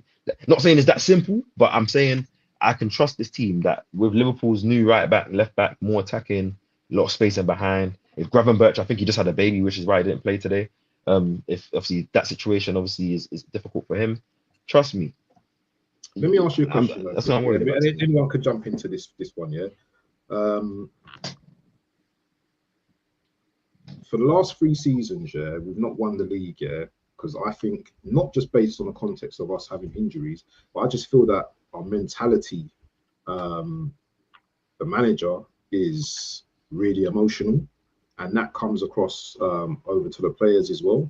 You know, in that first 22, was it 23 season where we was 8 points or 9 points ahead, and the pressure got to us. The next season, okay, we were very close, but it just seems to be just a repetitive cycle where, you know, we talk the talk, you know, start of the season, you know, win a game, we draw a few games, and then obviously that fire isn't there, and then obviously the fans start to get frustrated because they see the pattern. Yeah, yes, we have a great defense, but our attack, yeah, it's not been proven yet. It's not been proven this obviously next season yet. So, you know, do you feel there's a factor of, you know, a mentality issue with you know, with the players? No. I don't think none of these players are mentality issue, man. Like you have a mentality issue if you keep losing, you keep getting close to your goal, and then eventually you give up. Like me, I'm pretty sure like all of us, I'm trying to chase this YouTube view, man. Is that every time I post a video and it doesn't get what I need to do, I'm saying, do you know what, I'm done. Then I got a mentality issue. I'm trying to get to 1 million subscribers. I'm gonna keep doing what I can till I get there. Like if I'm trying to win the Premier League, I'm gonna keep doing what I can till I get there. And I'm pretty sure none of these players, I'm pretty sure none of these players that we would say are main players, bar Partey, obviously his contract's done, have left the club. Like, or I've chosen to leave the club this summer. I've tried to push a move out of the club or anything like that. You don't see anyone unsettling the behind closed doors. And I'm pretty sure whenever you hear them speak, they've all said they want to win this title. They know what it's about. None of them before. Have you seen Gadri, the title before? It was like, we'll just try and win. We hope to win. Now it's we want to win. We know what the goal is. We know what it needs to be. And talk is cheap, innit? But I always say, if you're a fan, like as Arsenal fans, you need to get used to being in a title race. You have to know sometimes the season might start like 22-23, 15 games in a row, 14, 1-1. Or you might start like 23, 24, where, you know what I'm saying, it's still decent, but then cool. It might start like last season where you have a tough run, you don't lose a game for your first 11, 12, and you still have hope. Like, at the end of the day, it's about being there when it's time to be there in the final moments. And that's just about not losing enough games and accumulating enough runs so that you're there.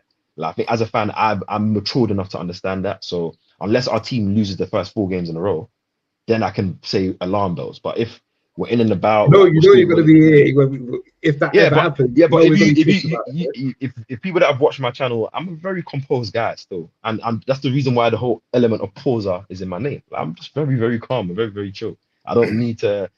Things don't need to move me up and down so much, like just because of a loss or something. Like, at the end of the day, like because I can understand why we might have lost. If I can't understand something, then I get my head lost. But when I can understand something, I'm very, very calm. That's just me, innit?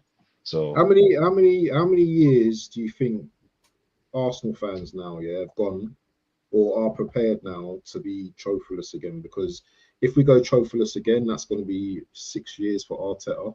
Because you do say that you're an Arteta guy and he's a genius and all this kind of stuff, and obviously we're like older guys in it, so do you know what I mean? We've seen like way back when George Graham, Arteta days, sorry, not George Graham, Arsene Wenger days and stuff like that, And I think I've kind of touched on this before though. But when is there going to be a time, where this manager has to go? So it's Arteta out. He's not won again this season. We've crashed out of the first 2 cups.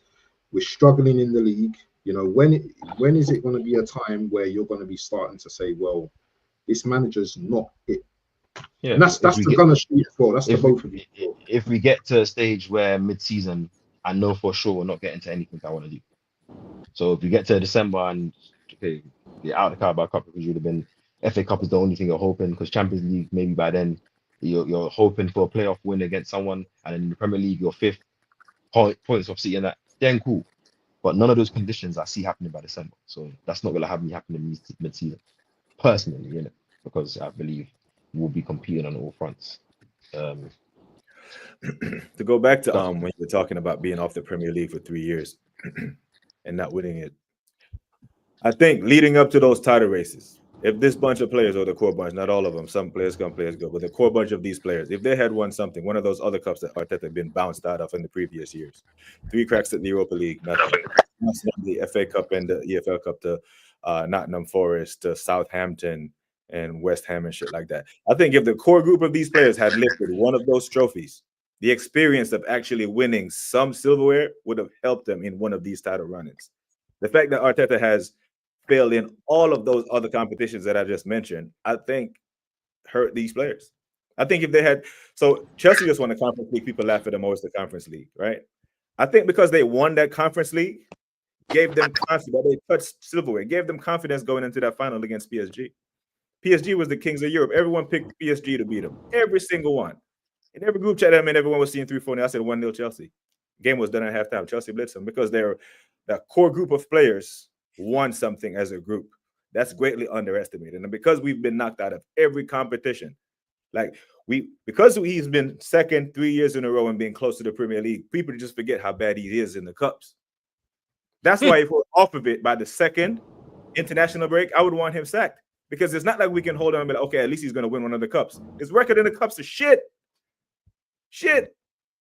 Now we get knocked out at the Emirates to West Ham, and they go to 4th round and get 5. 3rd round. Yeah. 3rd round. I mean, before you can even get to drive your car out the parking lot, just over. Yeah.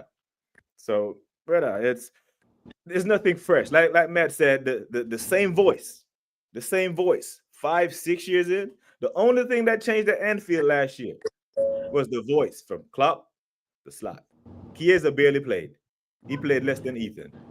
The only thing that was different, Slot never coached any one of those players. Never knew him. That's the only thing that changed. You know something else too. My question, BBK, to you is: do you think this squad is better than any of the squads we had under the manager? Like this current squad of players going into this season is better than any of the seasons before. I think we're better equipped to score goals since Aubameyang left. Yeah, the team. You know what? The team. You almost can't answer that until we get through this season, because if you go back to the 22 season, on paper that team should have won. So you would say that team was the team that should have got us over the line. The problem here, and this is what I want to bring up. I don't think people realize this is a World Cup year. This is a World Cup year. a lot of these guys are gonna want to try to stay healthy. Mm-hmm. A lot of these guys are not. Lee's been bringing up a whole summer. Martin Odegaard, no way doesn't get to the World Cup that often. This is a once in a lifetime opportunity for players like him.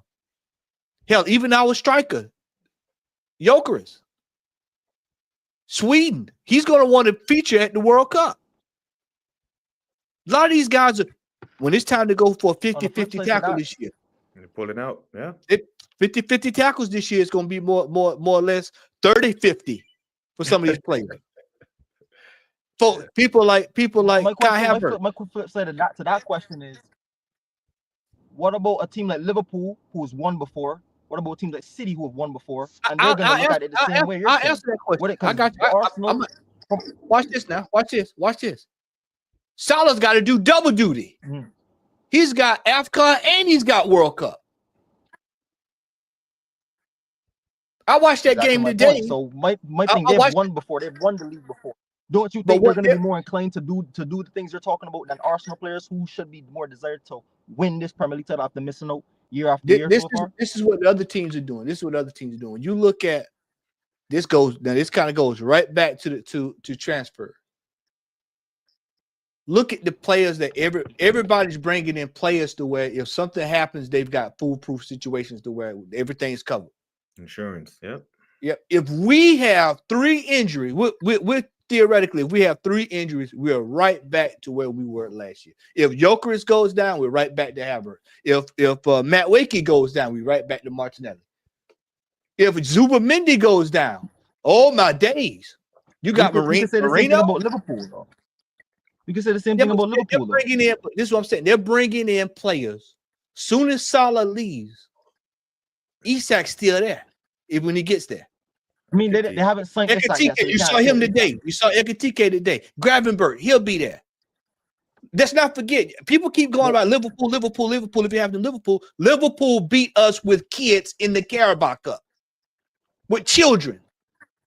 Waffle, me and you, we had to sit on the panel with Tony to talk about a panel of Saved by the Bell beat us. That beat us handily in the Carabao Cup. This is what I'm saying. Man City has got everything that they need in order. Oh man, Chelsea, people forgetting about Chelsea. The world champions, by the way. That's what I refer to them as, the world heavyweight champions. So they've got their situation sorted out. Our problem is we have still got players that need to be moved. We're sitting here a week away, literally under a week now from the season get ready to kick off, and we still have got players in this team who we all know are not going to be here the entire season. There's no way Lukonga's going to be in this team this year. There's no way that Trossard is angling to get out of here. But that's every season in football, though. There's always deals that take all the way up until the end of the transfer window that happen on the last day of the transfer window. Yeah, but see, everybody else for the most part is have gotten their business done to the point. But so have we. We've only brought in Jokeris, Zubamendi. That's what I'm saying. Where the outgoings at? We talked about so much about this squad not having depth. How many outgoings do we expect? Guys that aren't even featured in preseason, they have no effect on the season. So they've not even played preseason minutes. Those guys. So I'm not even looking at those guys. Well, no. But if you sell them players, you can actually buy better players. We wouldn't have to have these discussions. Goes back to my point. Every single transfer window, there's deals that take up until the end of the transfer window to get done. My thing is, who's going to buy if it's up to the end? My brother, you telling me that it takes a whole transfer window to get Lukonga out the door? No one's saying that. But these deals have to get done. You have to manage the squad, understand the squad. Injuries could have happened, and then Lukonga would have had to play. All I'm saying is this: I would have heard your point more if we didn't have Jokeris already in playing games. I would have heard your point more if we still didn't have a backup for Saka. I would have still heard your point more if we didn't even have Zubamendi at this point.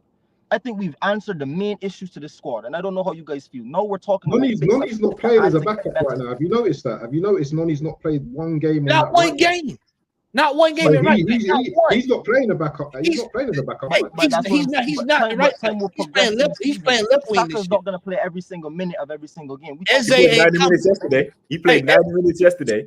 Eze is not. That tells me, sitting there watching it, Eze is not coming to this football club. Rodrigo ain't coming to this football club. Palace have won the first trophy in the first major in years last season. They're playing again at Wembley.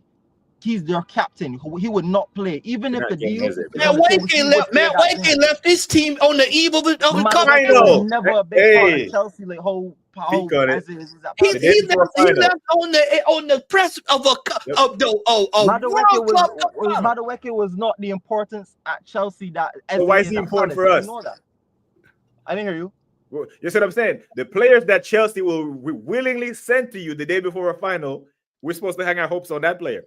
No, I'm not saying we're hanging our hopes on him. But we are. You guys are misconstruing the point. You guys are literally on purpose misconstruing the point. We're going into I'm not saying we're hanging our hopes on him. To add depth. I'm addressing the point of depth. We talk so much about not having depth, not having these guys. Well, the guys are here early. If we didn't have the main part of the squad built out, outgoings can happen up until the end of August. I'm not worried about guys who haven't featured at all this season. I'm not worried about selling Lukonga. I'm not worried about selling Vieira. These guys haven't even featured in the squad. I'd be worried if we've been playing them and they're still leaving. That'd be my whole argument. The guys that are here, I've been playing, are playing, and the guys we might add are going to continue to play.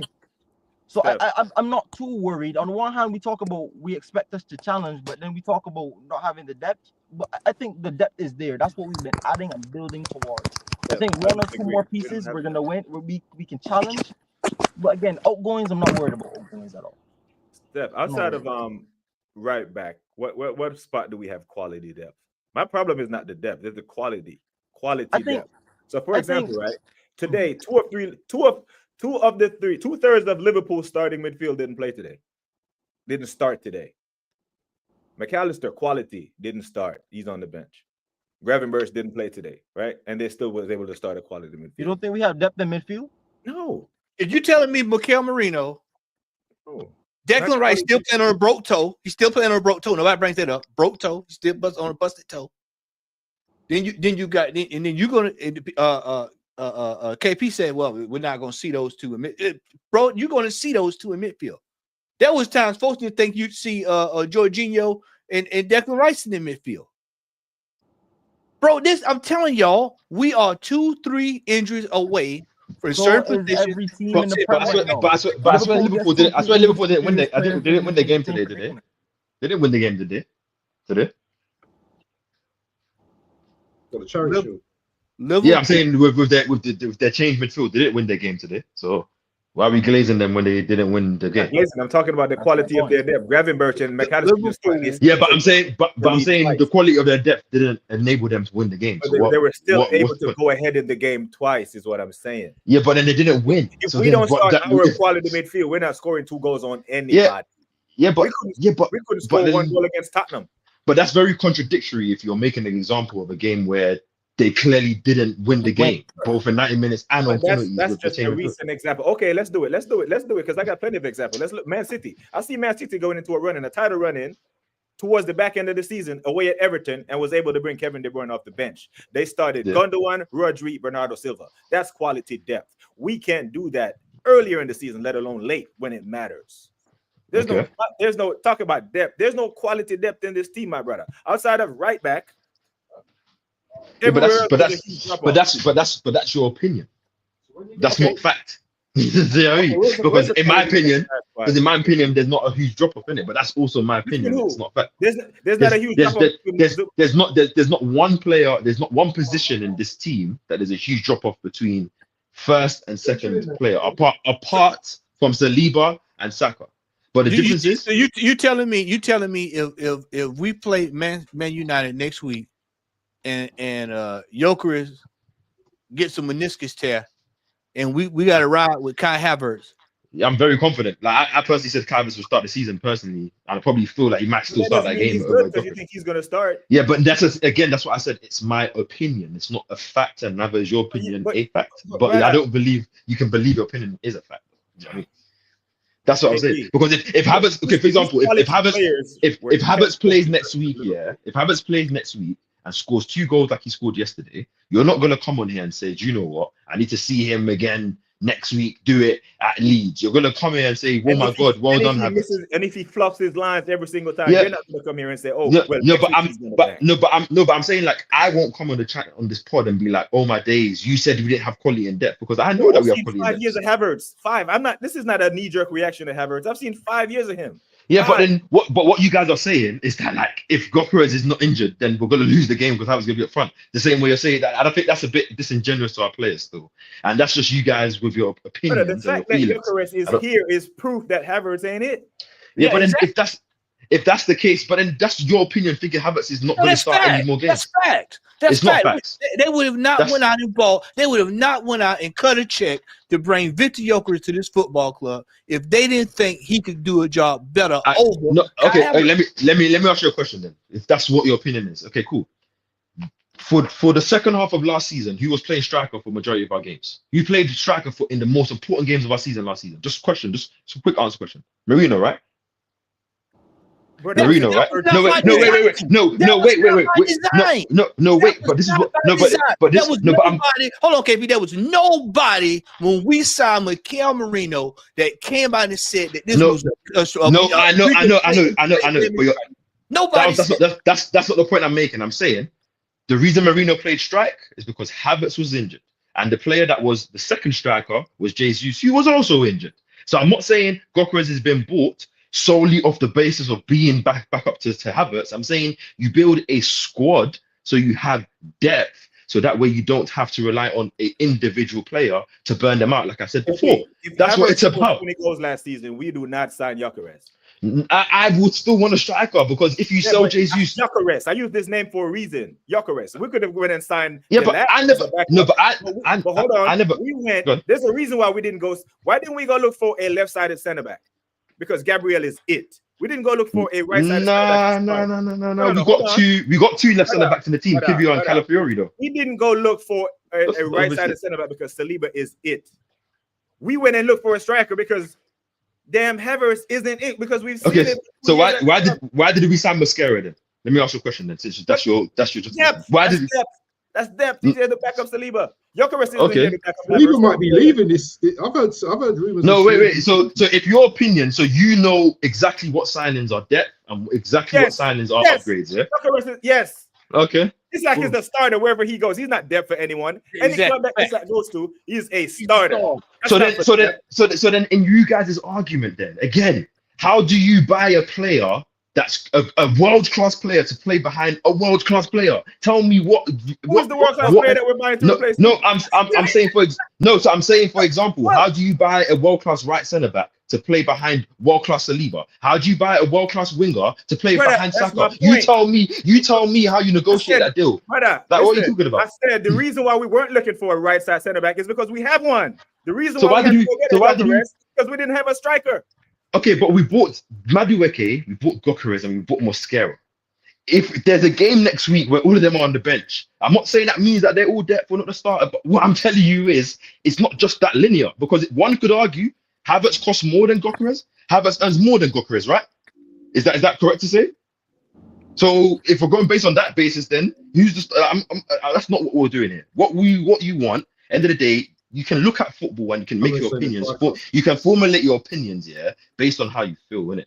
But end of the day, I formulate my opinions based on the facts of the situation. No, I know, but I'm saying last season we didn't have adequate depth, backup, starter, non-starter, bench player, third division, whatever you want to say. Why our team at points had a centre mid playing strike, a young 17-year-old who's not a right winger playing right wing, Raheem Sterling on bench, and 5 left backs on the bench with 2 academy players who one of them is playing in Switzerland right now. So my point to you is that you want to have a situation where your squad is not so dependent on one player. That doesn't mean it's hard to build a squad where if you have one of the best players in the position, Tottenham suffered it for years. City have suffered it for years. They don't have a 6. People are writing off City right now because they don't have a 6. And I agree with you. Why am I screaming for a left winger? Because you want an upgrade on Martinelli, right? And not only that, and because we do not want a situation like you just said where you're depending on one player on Saka, so our damn attack don't look like this. Yes, so that's why they bought Martinelli. And obviously, if you're Martinelli, that's why they bought Madueke. My apologies. And if your opinion is that they bought Madueke to be the left winger, Madueke play left wing in his career. He played for Chelsea and PSG. PSV. And he was shit there. He was 007. Was it? He was shit at left wing. He was shit at right wing. Nah. He was where Okay. he's best Okay. at. Okay. I'll Have task numbers. you. I'll task you something then. Okay, cool. For our next pod, yeah, go watch Madueke's highlights against Liverpool. Come on, I think Fifty. it was Fifty, last you have season. watched your fantastic. No, but video on his I'm saying, but go watch his series. video. Go watch his clip against Liverpool, the title winners last season. I can put a clip that made Mustafi look good. I can put. No, I'm saying go. There are clips in the universe in this hemisphere that would make Kai Havertz look like he should be playing for Barcelona World right beater. now. No, but I'm saying no. But the point I'm trying to say, okay, if you don't believe me, then go. I don't think any of you guys are gonna take a time out to go watch the full game. But would you? If any of you guys would do that, then I'll say go watch full game. But none of you. I've seen Madueke playing many a full games. Many. Let No, me but I'm saying. let me tell you something because I was going to bring this up yesterday, but I'll bring it up right now. I'm going to bring it up tomorrow, but I'll bring it up right now. Let me tell you, there were a few things yesterday from Madueke that I saw that looked decent. I agree. But the question of the fact of the matter goes back to one word: how consistent can Madueke be for an entire year of football? I know that still. It's a hard question, but if you guys go and watch this PSG team that everyone glazes, the Barcelona team that everyone glazes, and you go and look at them. No, I'm not saying you guys. Because they win. But I'm saying if you go and watch. You're saying, I want to correct that because people keep saying, well, they're glazing PSG. They just won the Champions League. No, I'm saying no, but the point I'm trying to say is no one watches. Okay, I don't believe everyone has watched every PSG game all season. Maybe you might see a clip here and there. You might catch a game here and there. No, I didn't say you. I didn't say you individually. I'm saying a lot of people with the generalized take in it. You know what I'm saying? I'm saying a lot of people are not watching Barcola for his whole season and monitoring his high and low levels, or Cavascalia, or Dembele. Okay, not Dembele because he was great last season, or Due. Or that's what I'm saying. Like, or when you're going to Barcelona looking at Ferran Torres, or those players that are on the bench that are not getting the limelight. Are you watching their dead periods? No, because when Lamine is shining and Dembele is shining, that's what we see. And I'm not saying that's what you see. I'm saying that's the majority. So if you make your take on that, of course, there's going to be periods in the season where Madueke is not going to play well and consistent. But if he's not the starter, it's an expectancy. Can I ask you a question? Yes, sir. I don't want to like you to put your age out there and all that. But are you old enough to see Robert Pires play? Yes, sir. That's the level. Yeah. That's when we're winning Premier League, right? Madueke is nowhere near that. Martinelli is nowhere near that. That's fine, isn't it? Rodrigo is the closest to that we can possibly get. And I agree with Brother Matt. He's not coming to the club. So when we're getting Madueke, who Chelsea is willing to sell the day before a final to replace a player that we need to be at the level of Robert Pires and Sanchez, pardon me if I don't get excited and I need to go watch clips. Nah, bro. People who watch clips are the people who don't watch football. No, I'm just saying. So do you think Madueke can get anywhere near the Robert Pires level? Okay, that's the level, bro. They're not the same player, so I'm not going to compare them. Like, I think that's I said the level. I'm saying he could. Whether he will, I'm not going to say that. I'm not a fortune teller, brother. I'm just a football fan like you. But what I can say to you is, no, I'm saying I said he could. We talk about I said that he could, but I don't know if he will because I'm not a fortune teller. But do I believe he could? Yeah, of course I can. Like, I can tell you a lot of players that can get to those levels. Will they do it? No. But the difference is, it depends on the level of your team. Because in some seasons, for example, last season, Liverpool might have had a Salah who's out of this world, and there's some other players whose numbers wasn't all that high. I'm not saying that's the case because I feel like all of their attackers performed. But I'm just saying, if Saka and Gyökeres have amazing seasons, it takes away less burdens because they're going to decide more games. So you're not going to be now then looking at Madueke. Like, if you're still looking at Madueke then, if we're winning games, then you're a sad person. That's just all I have to say. Because you need to find something else to concern yourself about. If we're winning games and players are performing and it's that player that hasn't got the numbers. Like, come on, man. Like, I agree with what you're saying, but like, ultimately, it only matters in the sense of if the team's not performing. If the team's performing, we don't, like, that's what I say, these conversations change. Like, as the weeks go by, we're not gonna have these conversations. It's gonna be more, who do you want to start than, why do we have this player and that player? That's my opinion.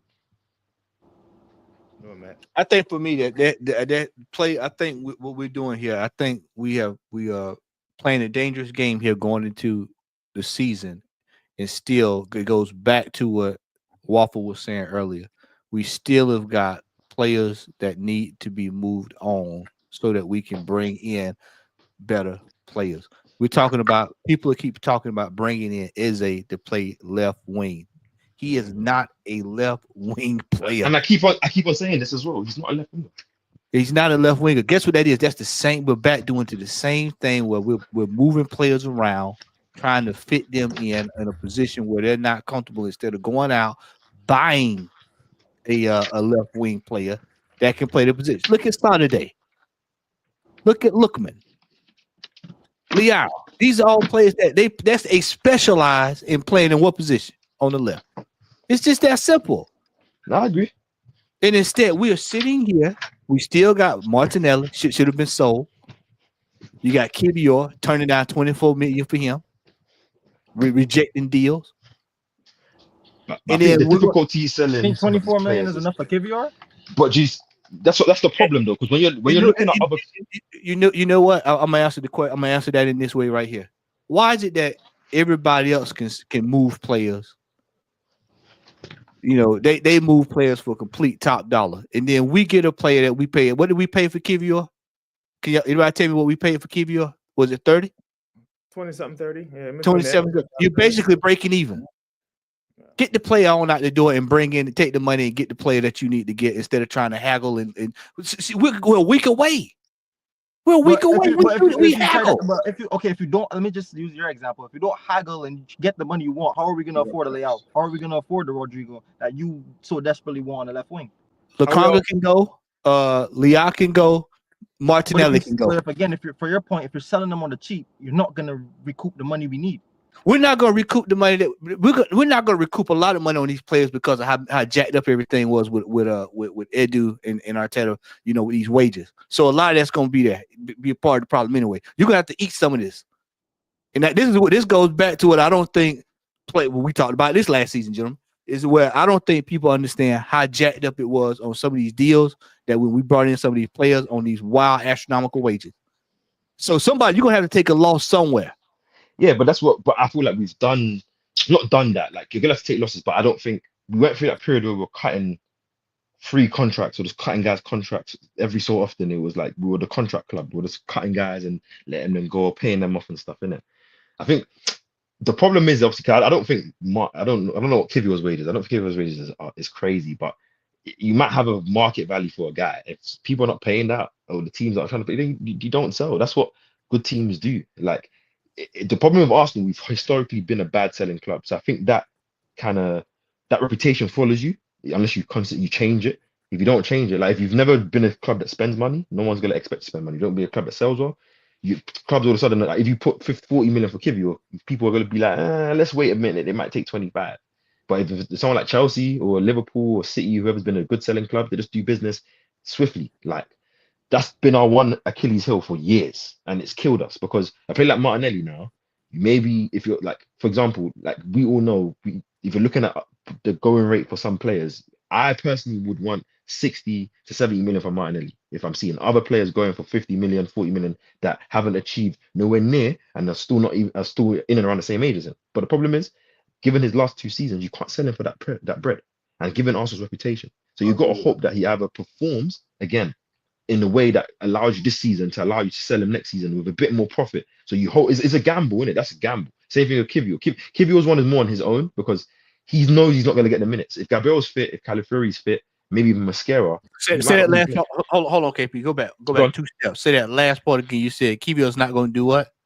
No, so Kivior, Kivior, I think his situation is on him because if he does the whole comfortable thing and doesn't want to push a move. Because let's be real, he's not going to start. If Gabriel's fit, he's not a starter. And if one could argue Calafiori is actually fit, I could probably. So what happens if Kivior doesn't get the minutes, doesn't start? What happens there? That's what I'm saying. For him, he's had 2 or 3 seasons. No. I'm trying to have my whole point. What happens there if Kivior is not playing? No, his value will continue to go. So if someone's coming to the table now, before the season started, hey, you know, we want to offer this right here. You say no, he sits there another season, doesn't start, doesn't play, comes in maybe 3-4 games out of the year, 5, maybe 5.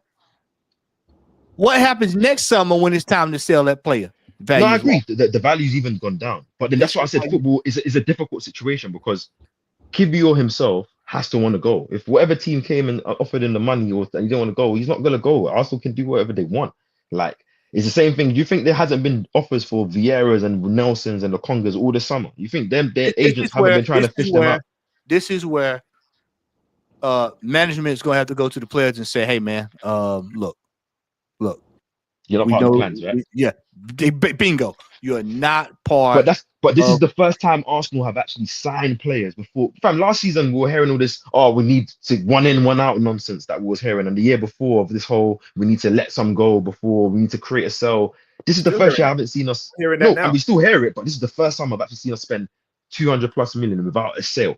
I don't think we've sold anyone. I don't count. What happened? What happened? He's been saying we've been short for the last year and a half. A waffle. What happens now? We spend all this money, nobody's left, and then we get the next summer. What you gonna start hearing next summer? PSR. Yep. No, I agree. But then this is what the club has to hold, because if you didn't, like, for example, all of us wanted or expected and said our squad was short going into this season.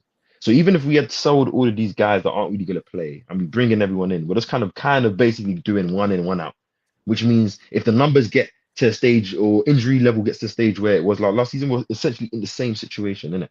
So realistically, we can't lose all of these guys that we're saying we want to lose, because we need to still have some players as a third string options in certain positions in case of injury or in case of whatever the situation is, because that's what your PSGs and your Real Madrids and your Cities and Chelseas are doing. They're stockpiling a lot of guys in a lot of positions.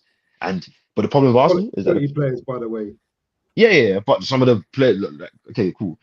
Yes, quality players, but don't act like the players that we have are not good, innit? Like, just because they're not our favorites anymore, like they can still go and play in a lot of teams and do a good job, if not a great job. A lot of them are international players as well, bar any of them. So I don't know, man. It's a difficult situation because I think the wages is what's killed us. Like, that's what I was saying earlier. The party, like you can't have so many guys on 170 plus. Like, you need to have your top end guys on a lot of money, and then you should have a lot of guys on a lot of low money that you can easily move. Like, that's what Chelsea and Liverpool do that Arsenal don't do. You got like, our wage bill sometimes is a bit stupid. Like, some players will be on stupid bread that they shouldn't be on. They're not even a starter no more. And then there's some guys that are just like they're on decent bread. Like, we need to balance it out. So that's the problem. But like, how do you tell Zinchenko to go take 50k a week when he's on near 200k a week and he's comfortable living in London? Like, hey, man, that's our problem. Hey, you want to play football, my friend? That's why I said that. That's why I like most of these men now. That's why I'm at the stage now. I'm looking at your Lokongas, your Vieiras, your Zinchenkos, your Trossards, maybe your Kiviors, and I'm like, so do you just want to, like, because if you're saying that Arsenal are not expected to win the title, so you're not even just hanging around for a trophy or a medal. Let's just say that, yeah. Then what are you really? Are you just gonna your prime years you're just wasting in a World Cup year, as you said, where everyone's gonna be playing for their position? I don't think Zinchenko recently lost his position in his country. I don't think he starts the way he was starting before because he doesn't play. Like, you got to manage these things, innit? Like, that's why I'm like, just these last couple of weeks, because a lot of teams have to sell a lot of players. Like, I've been looking at everyone's squad: United, Chelsea, Arsenal, City. City haven't sold no one, and I'm like, there's gonna be another little burst transfer window in the last couple of weeks. Whether that favors us in terms of the incomings and that goes, I don't know, man. I don't know. Did you see that, Waffle? Did you just see that? Did you see that? Did you just see what just happened there in that passenger play? Did you just see that from Como? It's just started now. It's just started. Did you see that? Right out the gate. right out the gate. Look at that. Right out the gate. Yeah, Como play some real. They play some real football still. Direct. Real football. That's what I want to see. Right there. That's what I be want. That's right there. Out of the gate. But you know what I would argue? But you know what I'd argue though? Don't you, man, consider that like teams love playing low blocks against Arsenal, even teams that don't even deploy that tactic. But you know what? Man City been facing a low block for 8 years, bro. I'm saying, but like of recent, they've started to struggle. Not only that, but let's not forget, Wenger was breaking down low blocks. Easy, 2008 for decades. No, I agree with that. No, and I agree. Yeah, Wenger is a genius, but obviously Arteta is the genius. Arteta is a genius, but obviously to context it, obviously back in the day, and you guys are a bit older than me, not trying to shade or nothing, so you would know a bit more that the athleticism, physical level in football has increased. So most players, most teams, most guys Look have. at that. He's a genius with excuses. No, I'm just saying it's just context, isn't it? Like if there's It's no just context, you can't It's become a genius genius with if an you, asterisk. He's just not a you don't genius. have you can't He's become a just not genius if you don't have the knowledge to be able to make a genius. Otherwise, you're just someone that claims to be a genius without being a genius. Is that right? So is he a genius or not?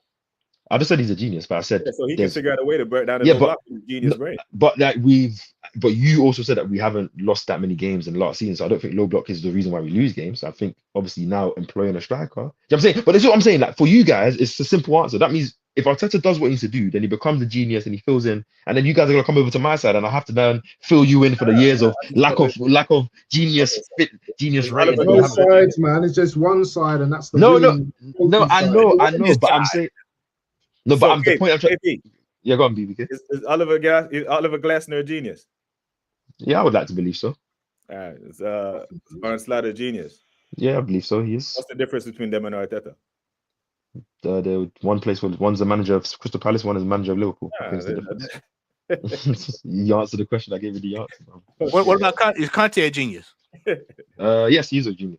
Conte is washed according to KP. He wouldn't have Conte at Arsenal. No, I wouldn't have Conte at Arsenal, but I don't believe he's a genius. There's a lot of players I wouldn't want to Arsenal still rate him. I'm I talking don't about think Conte, the manager. Yeah, I know that. I don't. What other Conte is there? I'll call him Kante. That one you're talking about. But I think Conte, Antonio Conte is a genius. It's the same way I think Mourinho is a genius. I still wouldn't want him at Arsenal. That, you know what I mean? That. But these geniuses win.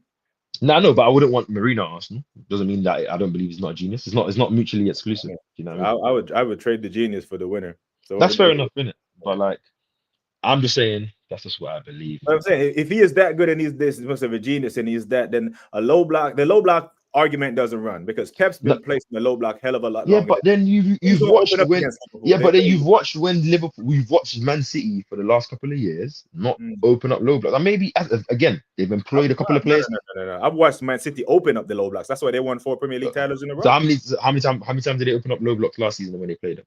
Yeah, okay, so the one year they didn't win the Premier League is no, the year no, I'm just saying, no, but even the year they won the Premier League 23-24, I watched them heavily. There was a lot of games they struggled. That's where a difference maker like a De Bruyne, it's not on the manager, makes a difference and like can win a game. And it doesn't matter about the game state because he can just smash one in from 50 yards or shift right. Or you have a Haaland who's an alien that will stick his leg up where my head is paused and put the ball in the back of the net. That's just the difference sometimes between teams that win and teams that don't. And we're hoping that we have employed players that can do that. Until we see that it happens or don't happen, we can't judge it. We dropped 21 points from winning positions last year. Was that due to a low block? It's due to not having attacking players. I think we all said it. So it's not due to a low block then, because we were ahead. Yeah, we were ahead, and then we conceded, and then we faced a low block. I'm pretty sure you watched a lot of those games to see that's what happened, right? That's what I'm saying though. He can't. Yeah, but I'm saying no. But I'm saying the whole argument came from the point of obviously Southern Green is watching Como's game. Obviously, Como are playing a nice brand of football. I air you guys again. If you guys don't want to remember, go watch Arsenal between 2020 and 2022, and go watch our game states. And you can forget the games that we played. Go watch the games that we won and watch. You think we didn't watch them, brother? You think? I'm saying go remind yourself of what we were playing against and what it was like. I'll say it again. We watched Arsene Wenger against. Yeah, I know. So I'm saying, but I'm saying not every team played Arsenal low block because you didn't like. For example, when you went away to Stoke or you went away to Everton or we went away to Sunderland or we went away to one of those teams, Burnley back in the day before we started handling them. Yes, they might adopt a low block, but they didn't start the game in a low block. They started the game aggressive. They started the game putting pressure on us. They started the game being physical, throwing balls into the box, free kicks, long throw-ins, all that stuff, corners. And what did we do? We couldn't handle that stuff. The minute they got a goal, what did they do? Sit in a low block. Those games we lost, you're not talking about those games in the Wenger days. No, because they're not relevant for the context of the conversation. You're talking about the games at home when we're in Emirates popping, swashbuckling football. I remember I watched it as well. I'm also telling you about when we were playing a couple of years ago. About what you just said. So about just what you said. Yeah. So I'm saying. I'll take it applied to today. I'm taking applied to today. Yeah. So I'm saying. So like, this manager is going to have to learn to go away from home, and he's going to have to find a way to get 15 to 22 points away from home against teams that play a low block. He's got to No, I figure it know, out. but I'm saying, but we've done that. Like, obviously, I'm not trying to. I don't like to go for history, but in 22-23, we went. I think we had the best away record in the whole league. I'm pretty sure. Yeah, but where's One the of the most. trophy for that? Where's the No, trophy? okay, but that's what I'm saying. But you've asked me a question. I gave you an answer. I don't have the trophy, but I'm just answering your question that you asked me. I'm just saying that, like, obviously, end of the day, that we've played. Shout out to Black Cooler, man. We've played low, but my whole argument is it's hard to play an open game when teams set up in a way. That doesn't mean I'm saying that you're not going to see some amazing football. Because as to BBK's point, you saw City with the underlatch constantly from David Silva and De Bruyne crossing the ball in pullbacks. That's, you know what I'm saying, that's where the player's individual skill comes into play. You can set up all you like. Like if you put someone in the pocket that they receive the ball and they can't turn, or they can't make a quick decision, then that's okay, cool. Yes, the manager put them there. So okay, we can always resort back to the manager. That's hooray. But if you're just looking at the simple things, that guy has an inability to do things. If you employ better players to do certain things and get certain game states, it helps. Which is why, as you're saying, the Bilbao game was a game state we saw constantly until what? One new signing, passed it to another new signing, and what happened then? Southern Guna was a goal against a low block situation. I know it came from a corner, but this is just why you have to see how things air out. But I just made a point that I've seen Man United that don't play low blocks. I've seen Liverpool, Fulham's, Villas, teams. I watched them weekend. You're playing open game. You come to Emirates and you're parking. And obviously, yes, set yourself up as best as you can to win a game. But that's the game set that we play every day. So which is what I'm saying as on the manager now to make sure that he handles the responsibility if that's what we're going to be playing week after week. And I think we will. But then when you're having players missing open goals in certain games or missing easy chances or not being there, then that counts because against a low block, you're not going to open up the game as much as often unless you score early. And even when we score early, we don't kill games. So it's like. So if teams know that you can break down the low block, you can't fault them for playing it. I'm going to give you a problem to solve. Yeah, I agree. And I agree. As I said, when I used to watch Man City, I used to always ask, like, when City used to win, like in those like couple of years ago, when they used to win like 7-8-0, I used to be like, why are teams going like toe to toe with Man City when you don't have the press, you don't have the quality of player to do it? It's like it's the stupidest thing ever. Still, I would rather just like when you used to see City come out and complain when they draw a game 0-0 at Sunderland or Everton away, and they're like, oh, one team came to play football, one team didn't. I'm not trying to hear that nonsense. One team came up with a tactic and they stopped you. If you somehow broke them down, you're not going to come and say that team didn't try. So it's on Arsenal, isn't it? But I just believe that having a striker who wants to score goals, he clearly has a bit better ball striking, having some players that are more attacking threat, drivers to shoot, like a Madueke, like an Ethan, hopefully an Eze, like a Saka back to his full fitness. I think the problem will solve itself because the game state, we should be scoring earlier in games and we shouldn't just be 1-0 up and then all of a sudden just the game slows down and we're just passing left to right like nonsense. Like I don't know what you man think this season if like you expect a difference if we're going 1-0 up in games like because I haven't really heard you man's thoughts about like given the squad that we have, given that the player as you remember, if we are 1-0 up in a lot of games we were last season, are you more confident that we kill a game or do you think it's going to be same old? It's the same old same. I think this manager is programmed once he goes up, sit back, let's defend. We were doing that in the 22-23 season. No, we wasn't. How do we look? How do we go from 8 points in front to losing to the ball title? Because we're 2-0 up against West Ham. And what happened? And then you're not slowing the game down to pass. You're still trying to play attacking football, which means so what happened? So by that, what happened the next year when we did do that? What happened that year? We almost won the league, and I think we lost by 1 point. So we didn't win the league, but I'm saying there was clearly. So then we go. Wait, hold on, wait a minute. So then we go to last year, and we apply the same situation again. Yeah, but we have the context for each season. If we want to talk football that black and white, I can do that. I don't mind. But then it will just be a boring conversation. The context is it's not a boring conversation. I know, but I'm saying at the end, at the end of the day, all we want is the trophies. None of us should do this pod and talk week after week. We should just come first pod predictions, last pod game 38, react and see what we feel. At the end of the day, we're all gonna give context because context is what life's about. No one says context excuses things. It's just context. How you use context depends on the kind of human being you are. Me, context gives me things. At the end of the day, 22-23 season, not excuses. I saw us with 3 games 2-0 up and not knowing to just slow the game down, pass it up. like what we did in 23-24 when we're 2-3, 4-0 up and teams, the game was done. First half, the game was done. I'm pretty sure some of us are bored because it's like, damn, there's nothing else coming in this game because teams knew the game is done. But we didn't have that level of maturity. Party still trying to play through balls to Saka when we're 2-0 up, and then all of a sudden we lose the ball now. We get transitioned on 2-1. You think that didn't happen? Liverpool, Anfield away. Oh, you're 2-0 up, pass the ball. West Ham 2-0. I think it was at Southampton. Like you're 3-0 down after What about Aston Villa last year? Aston Villa last year. 2-0 up. Aston Villa last year. Oh yeah, the one at Emirates, yeah. Yeah. 10 million Fulham. I agree. You've seen the same things. West Ham 1-0. Oh, the 1-0 loss, the red card. Yeah, poor game. Brentford game. I can name you. Bournemouth at home. I can name you. It was poor, but I didn't say all the losses are the same because we don't see those same traits. My main problem last season and the season before, well, not really season before, but last season is that we can't be 1-0 up in so many games and not kill the game where you're gonna have majority of the ball, where you should be able to create a lot more chances. Like if the manager's voice, all that stuff can fall on, but hey, you're the same players playing the game. You know something else that's getting lost in this too. I'm gonna bring, and this is not a shot at the player at all, at any form or fashion. I actually believe in this player. I think he's really good. But these teams are going to exploit Skelly this year. They've got tape on Skelly. Yeah. Which is why, like, I'm saying, like, I found it very, very, very, very interesting that Calafiori started that game yesterday. Obviously, not just because obviously players getting injured. I didn't expect that. I thought the days of Calafiori left back was maybe done, even in my opinion, because obviously I saw him playing left center back. That's why I told you earlier. You will see Declan Rice, Zubimendi, or you will see Moreno and Zubimendi. You will see that this year. So Moreno and Zubimendi, I know that for sure. They play together, so I'm anticipating that being a lineup we see a lot. And I think it will play well. It will surprise a lot of you. Will play well. Yeah, but they hadn't played together in the Premier League together. Yeah, I know, but like, okay, wow.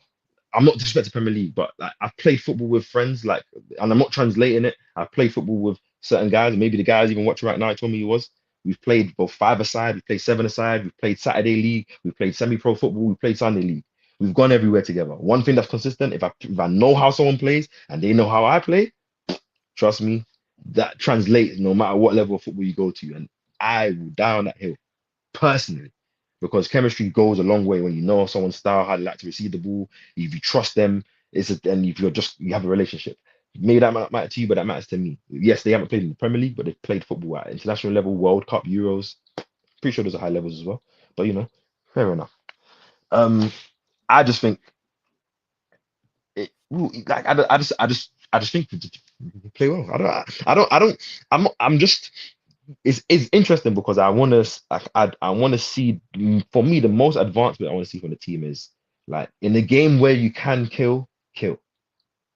Like, I don't mean kill like 3-0 pass the team off the park. Like, fam, go back. If you can win 7-8, 9-0, win 7-8, 9-0.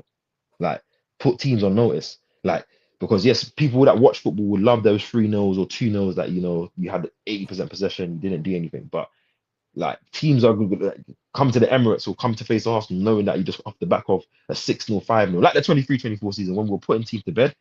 You think teams wanted to play us in that run? No one wants to play us in that run. Apart from Villa, who play us in that run and beat us in that run. But no one wants to play us in that run. We hadn't had a run like that in over 2 years almost. When was the last time we had? Because anybody tell me last time we had about a 5, 6, 7 game win streak? Probably that 23-24 season still. 1 year ago, maybe 1 year and like 4 months. Do you know what I wanted to? Sorry, just quickly, yeah. Do you know reasons why we didn't win the 2023-24 when we had 2 points? Yeah, we dropped 2 points. Is because we came to a situation where we had the Bayern game and we had the Villa game, and we didn't. Arteta, for me, he didn't prioritize which one he wanted to win or which one he wanted to go at. And this is another problem that I think that we have, Cape, as well, is that when congestion fixtures get busy, the manager just seems to get a bit flustered. And, because of the lack of experience, I just feel that, these are the things that actually hamper us going forward. So this is why I don't think we're all convinced with you know, him going to just, you know, is he going to prioritize the cups? Yeah, if we're not doing well in the league, how what is your vision? But that's another question. But yeah, you don't just continue what you're saying. Sorry. Bro, that Villa game, that Villa game, what really cost us in that Villa game is that he put Kai Havertz back into midfield. He started Kai Havertz in the midfield for that game when he had a fully fit Thomas Partey on the bench. And we've seen plenty of tape of Kai Havertz not in the midfield. Hey, Tar. Go look at the lineup for that game, but that game still burns in my head because we win that game, we win the league. Nah, you know what? I agree with you totally, BBK. Like that's one of those decisions that I was like, and then funny enough, I always laugh because in that first half, I can remember that first half. I remember us playing well, opening up Villa. Obviously, I don't know if it was Kai that missed a couple of chances, or I don't know. I think it was did Jesus start in that game? Strike, right? Yeah, Jesus started up front. Yeah, like, I think we played well, but then it was like, yeah. Then when it didn't go well and it's 0-0, and then it's like, okay, cool. And I remember that at that point, I was still a bit confident. KP, you know what that game highlights? That game highlights one of this manager's inability to diagnose the situation properly. He consistently last year will play Thomas Partey at right back. How many times have we had a discussion, Waffle, about him playing Thomas Partey at right back? As long as I've known you, him making these wild decisions out of the blue. That is when you talk about what will affect this season. That is one of the sole reasons why, if we do not be successful this year, it'll be because of his inability to diagnose situations. No, I agree with you guys too, because before I even go, I was saying that's I'm gonna say this right quick. I didn't even think about the fact that he could probably put Kai Havertz back in midfield this year. That's a possibility. No, but we'll definitely. But I think it will be more as a 2-striker system than he playing. I pray it is. I pray it's a 4-4-2. But let's be real. Obviously, I don't want to get. We'll have a lot more time. I always believe Kai Havertz was bought with the long-term view of being a striker. But that's a conversation I'll get into you guys later. If you want me to break down why I believe that, you can call me deluded. I always think he was bought to be a striker. Playing midfield, fair enough. But I think the same way, like there's reasons why, and there's a method to madness. I don't agree with it. But one thing I think Arteta has definitely shown in his reign is his obviously inexperience as a manager. That is obviously him, this being his first show. I think he's shown in a lot of moments that, which will always be something to kind of bat him up the arse. And I think it puts cracks in so much good things that I think most of us probably can say that he has brought and he has done and he is. And obviously, because I think is for me is more than just winning. Like if Arteta wins, I will look at it like a man single-handedly was a very influential guy from turning my club from a piece of shit to a serious institution. Because I don't care what anyone says. When we left that club, I'm talking about everything around Arsenal. I'm not talking about the football or the players that we had. We had decent players as well. I'm not saying that, but I felt disconnected to the club. I would have never bought any tickets. I stopped buying jerseys, in my opinion. I stopped investing my money into the club personally, and I just didn't enjoy watching football. Like, forget banter from other teams. Like, people, I was just telling my friend, you can banter me. I'm like, you can banter a dead man inside. What's that gonna do to him? He's still dead. Like, that was me. We're not there anymore, innit? Okay, but you know that team that he took over was coming off of a final.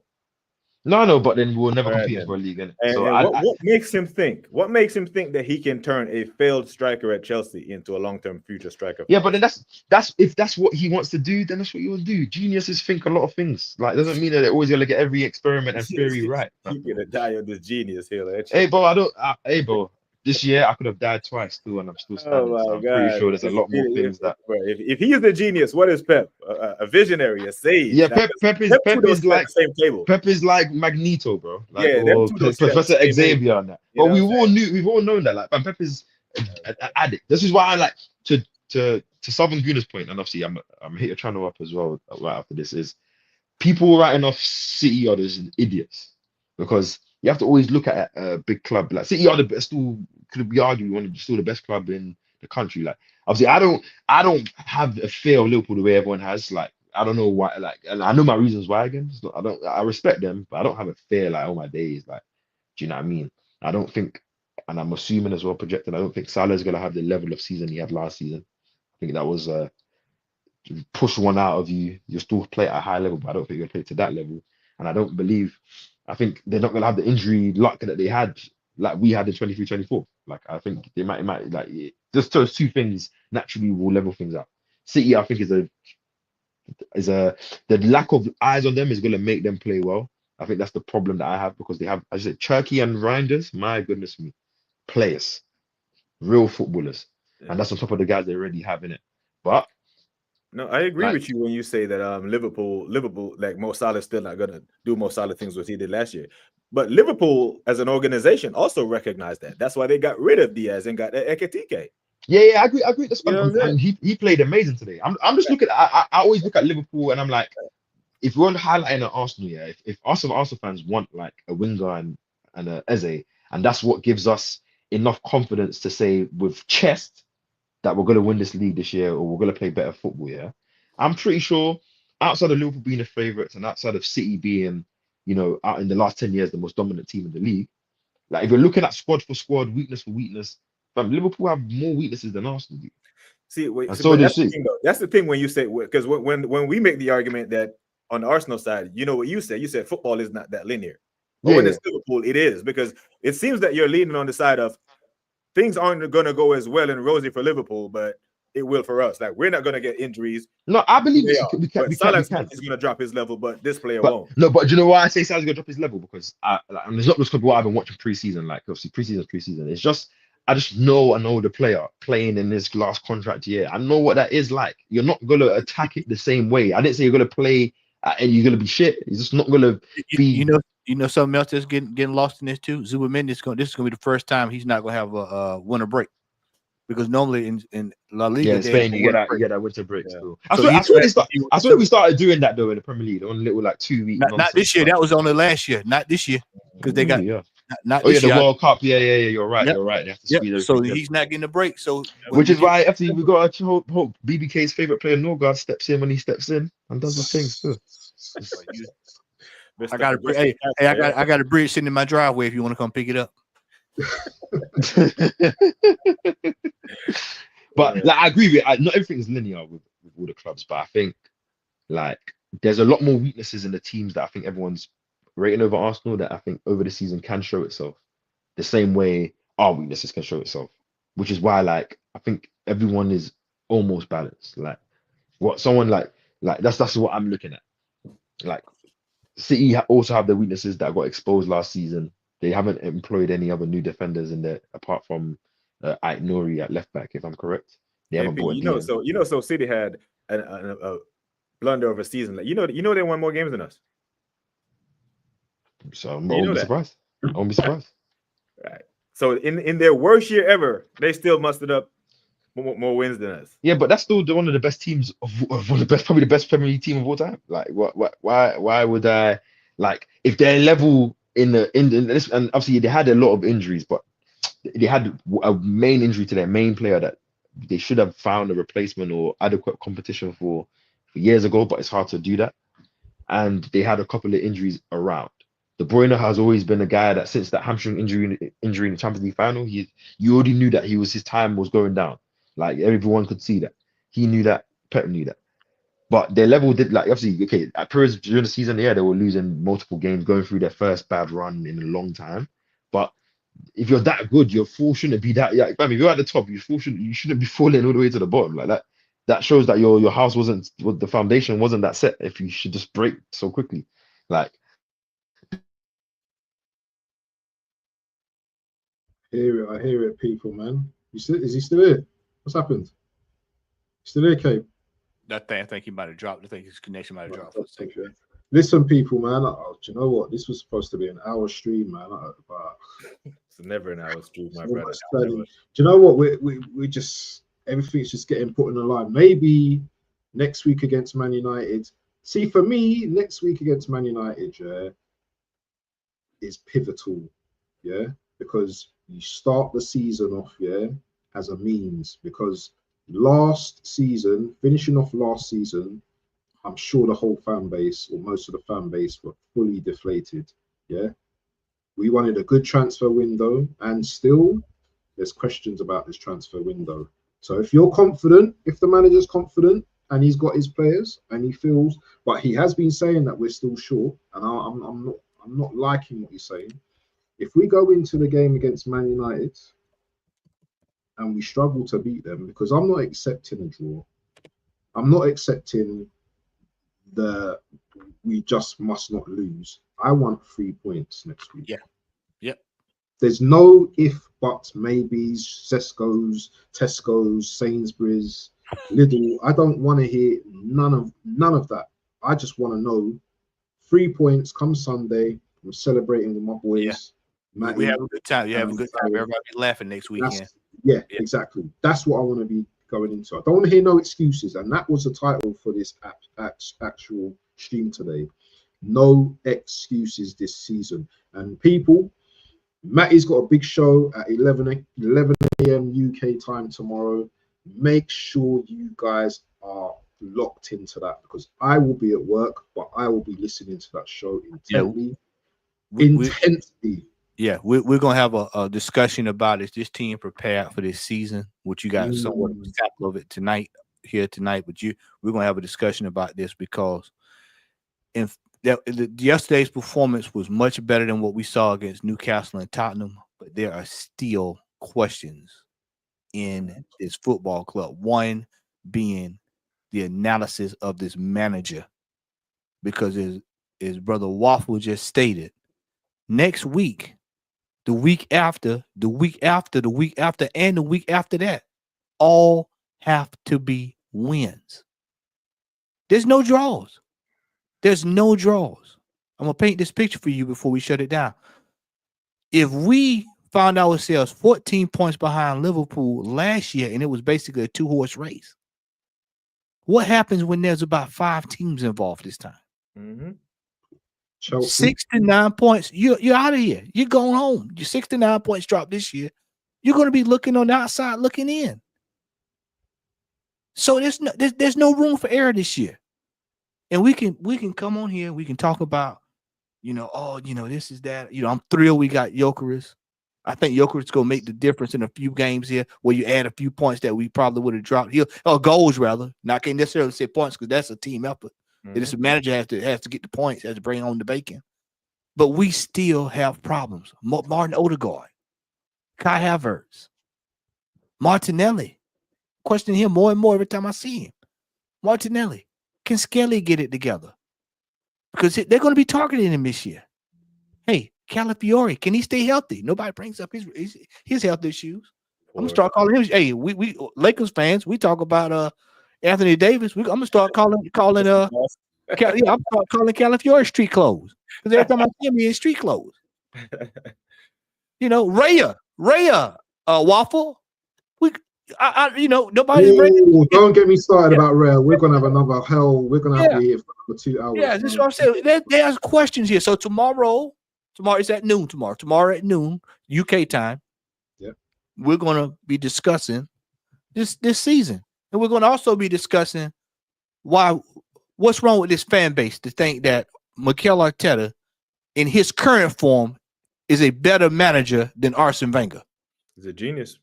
Because we'll have a discussion about that tomorrow. He's a genius. Because there is no hemisphere that even at Wenger's worse, that Arteta is better than him. And I'm going to prove that tomorrow. So you be there. BBK, what you got coming up tomorrow, man? I know you're streaming every single day. Yeah, man. Unfortunately, I'm going to have to catch Matt on the watch back, because he comes on at 4 a.m. my time. Yeah. But I definitely, but in fact, I would like, the watchback might actually be beneficial, because then I can just rewind to shit that, because I know this is gonna be a whole lot of, I can start, hey, let me hear that again and watch the whole show. You know what I'm saying? So I'll definitely be tuned in for that. And at 4 p.m. UK time, I do my football digest there, man. But big up, appreciate Brother Matt for coming on, man. I know Lee was live. I know you're a busy man, so we always appreciate you. Always appreciate Matty, man. Always appreciate you, man. Much love, brothers. Much love, man. Definitely, bro. But I'm just gonna go through. Oh, there's only a few more comments, so I'm just gonna click on them. Listen, people, yeah. It's been a great show, everyone. Big up to the chat. Big up to the panelists as well. 5 guns. 1, 2, 3, 4, 5. We are out. Peace.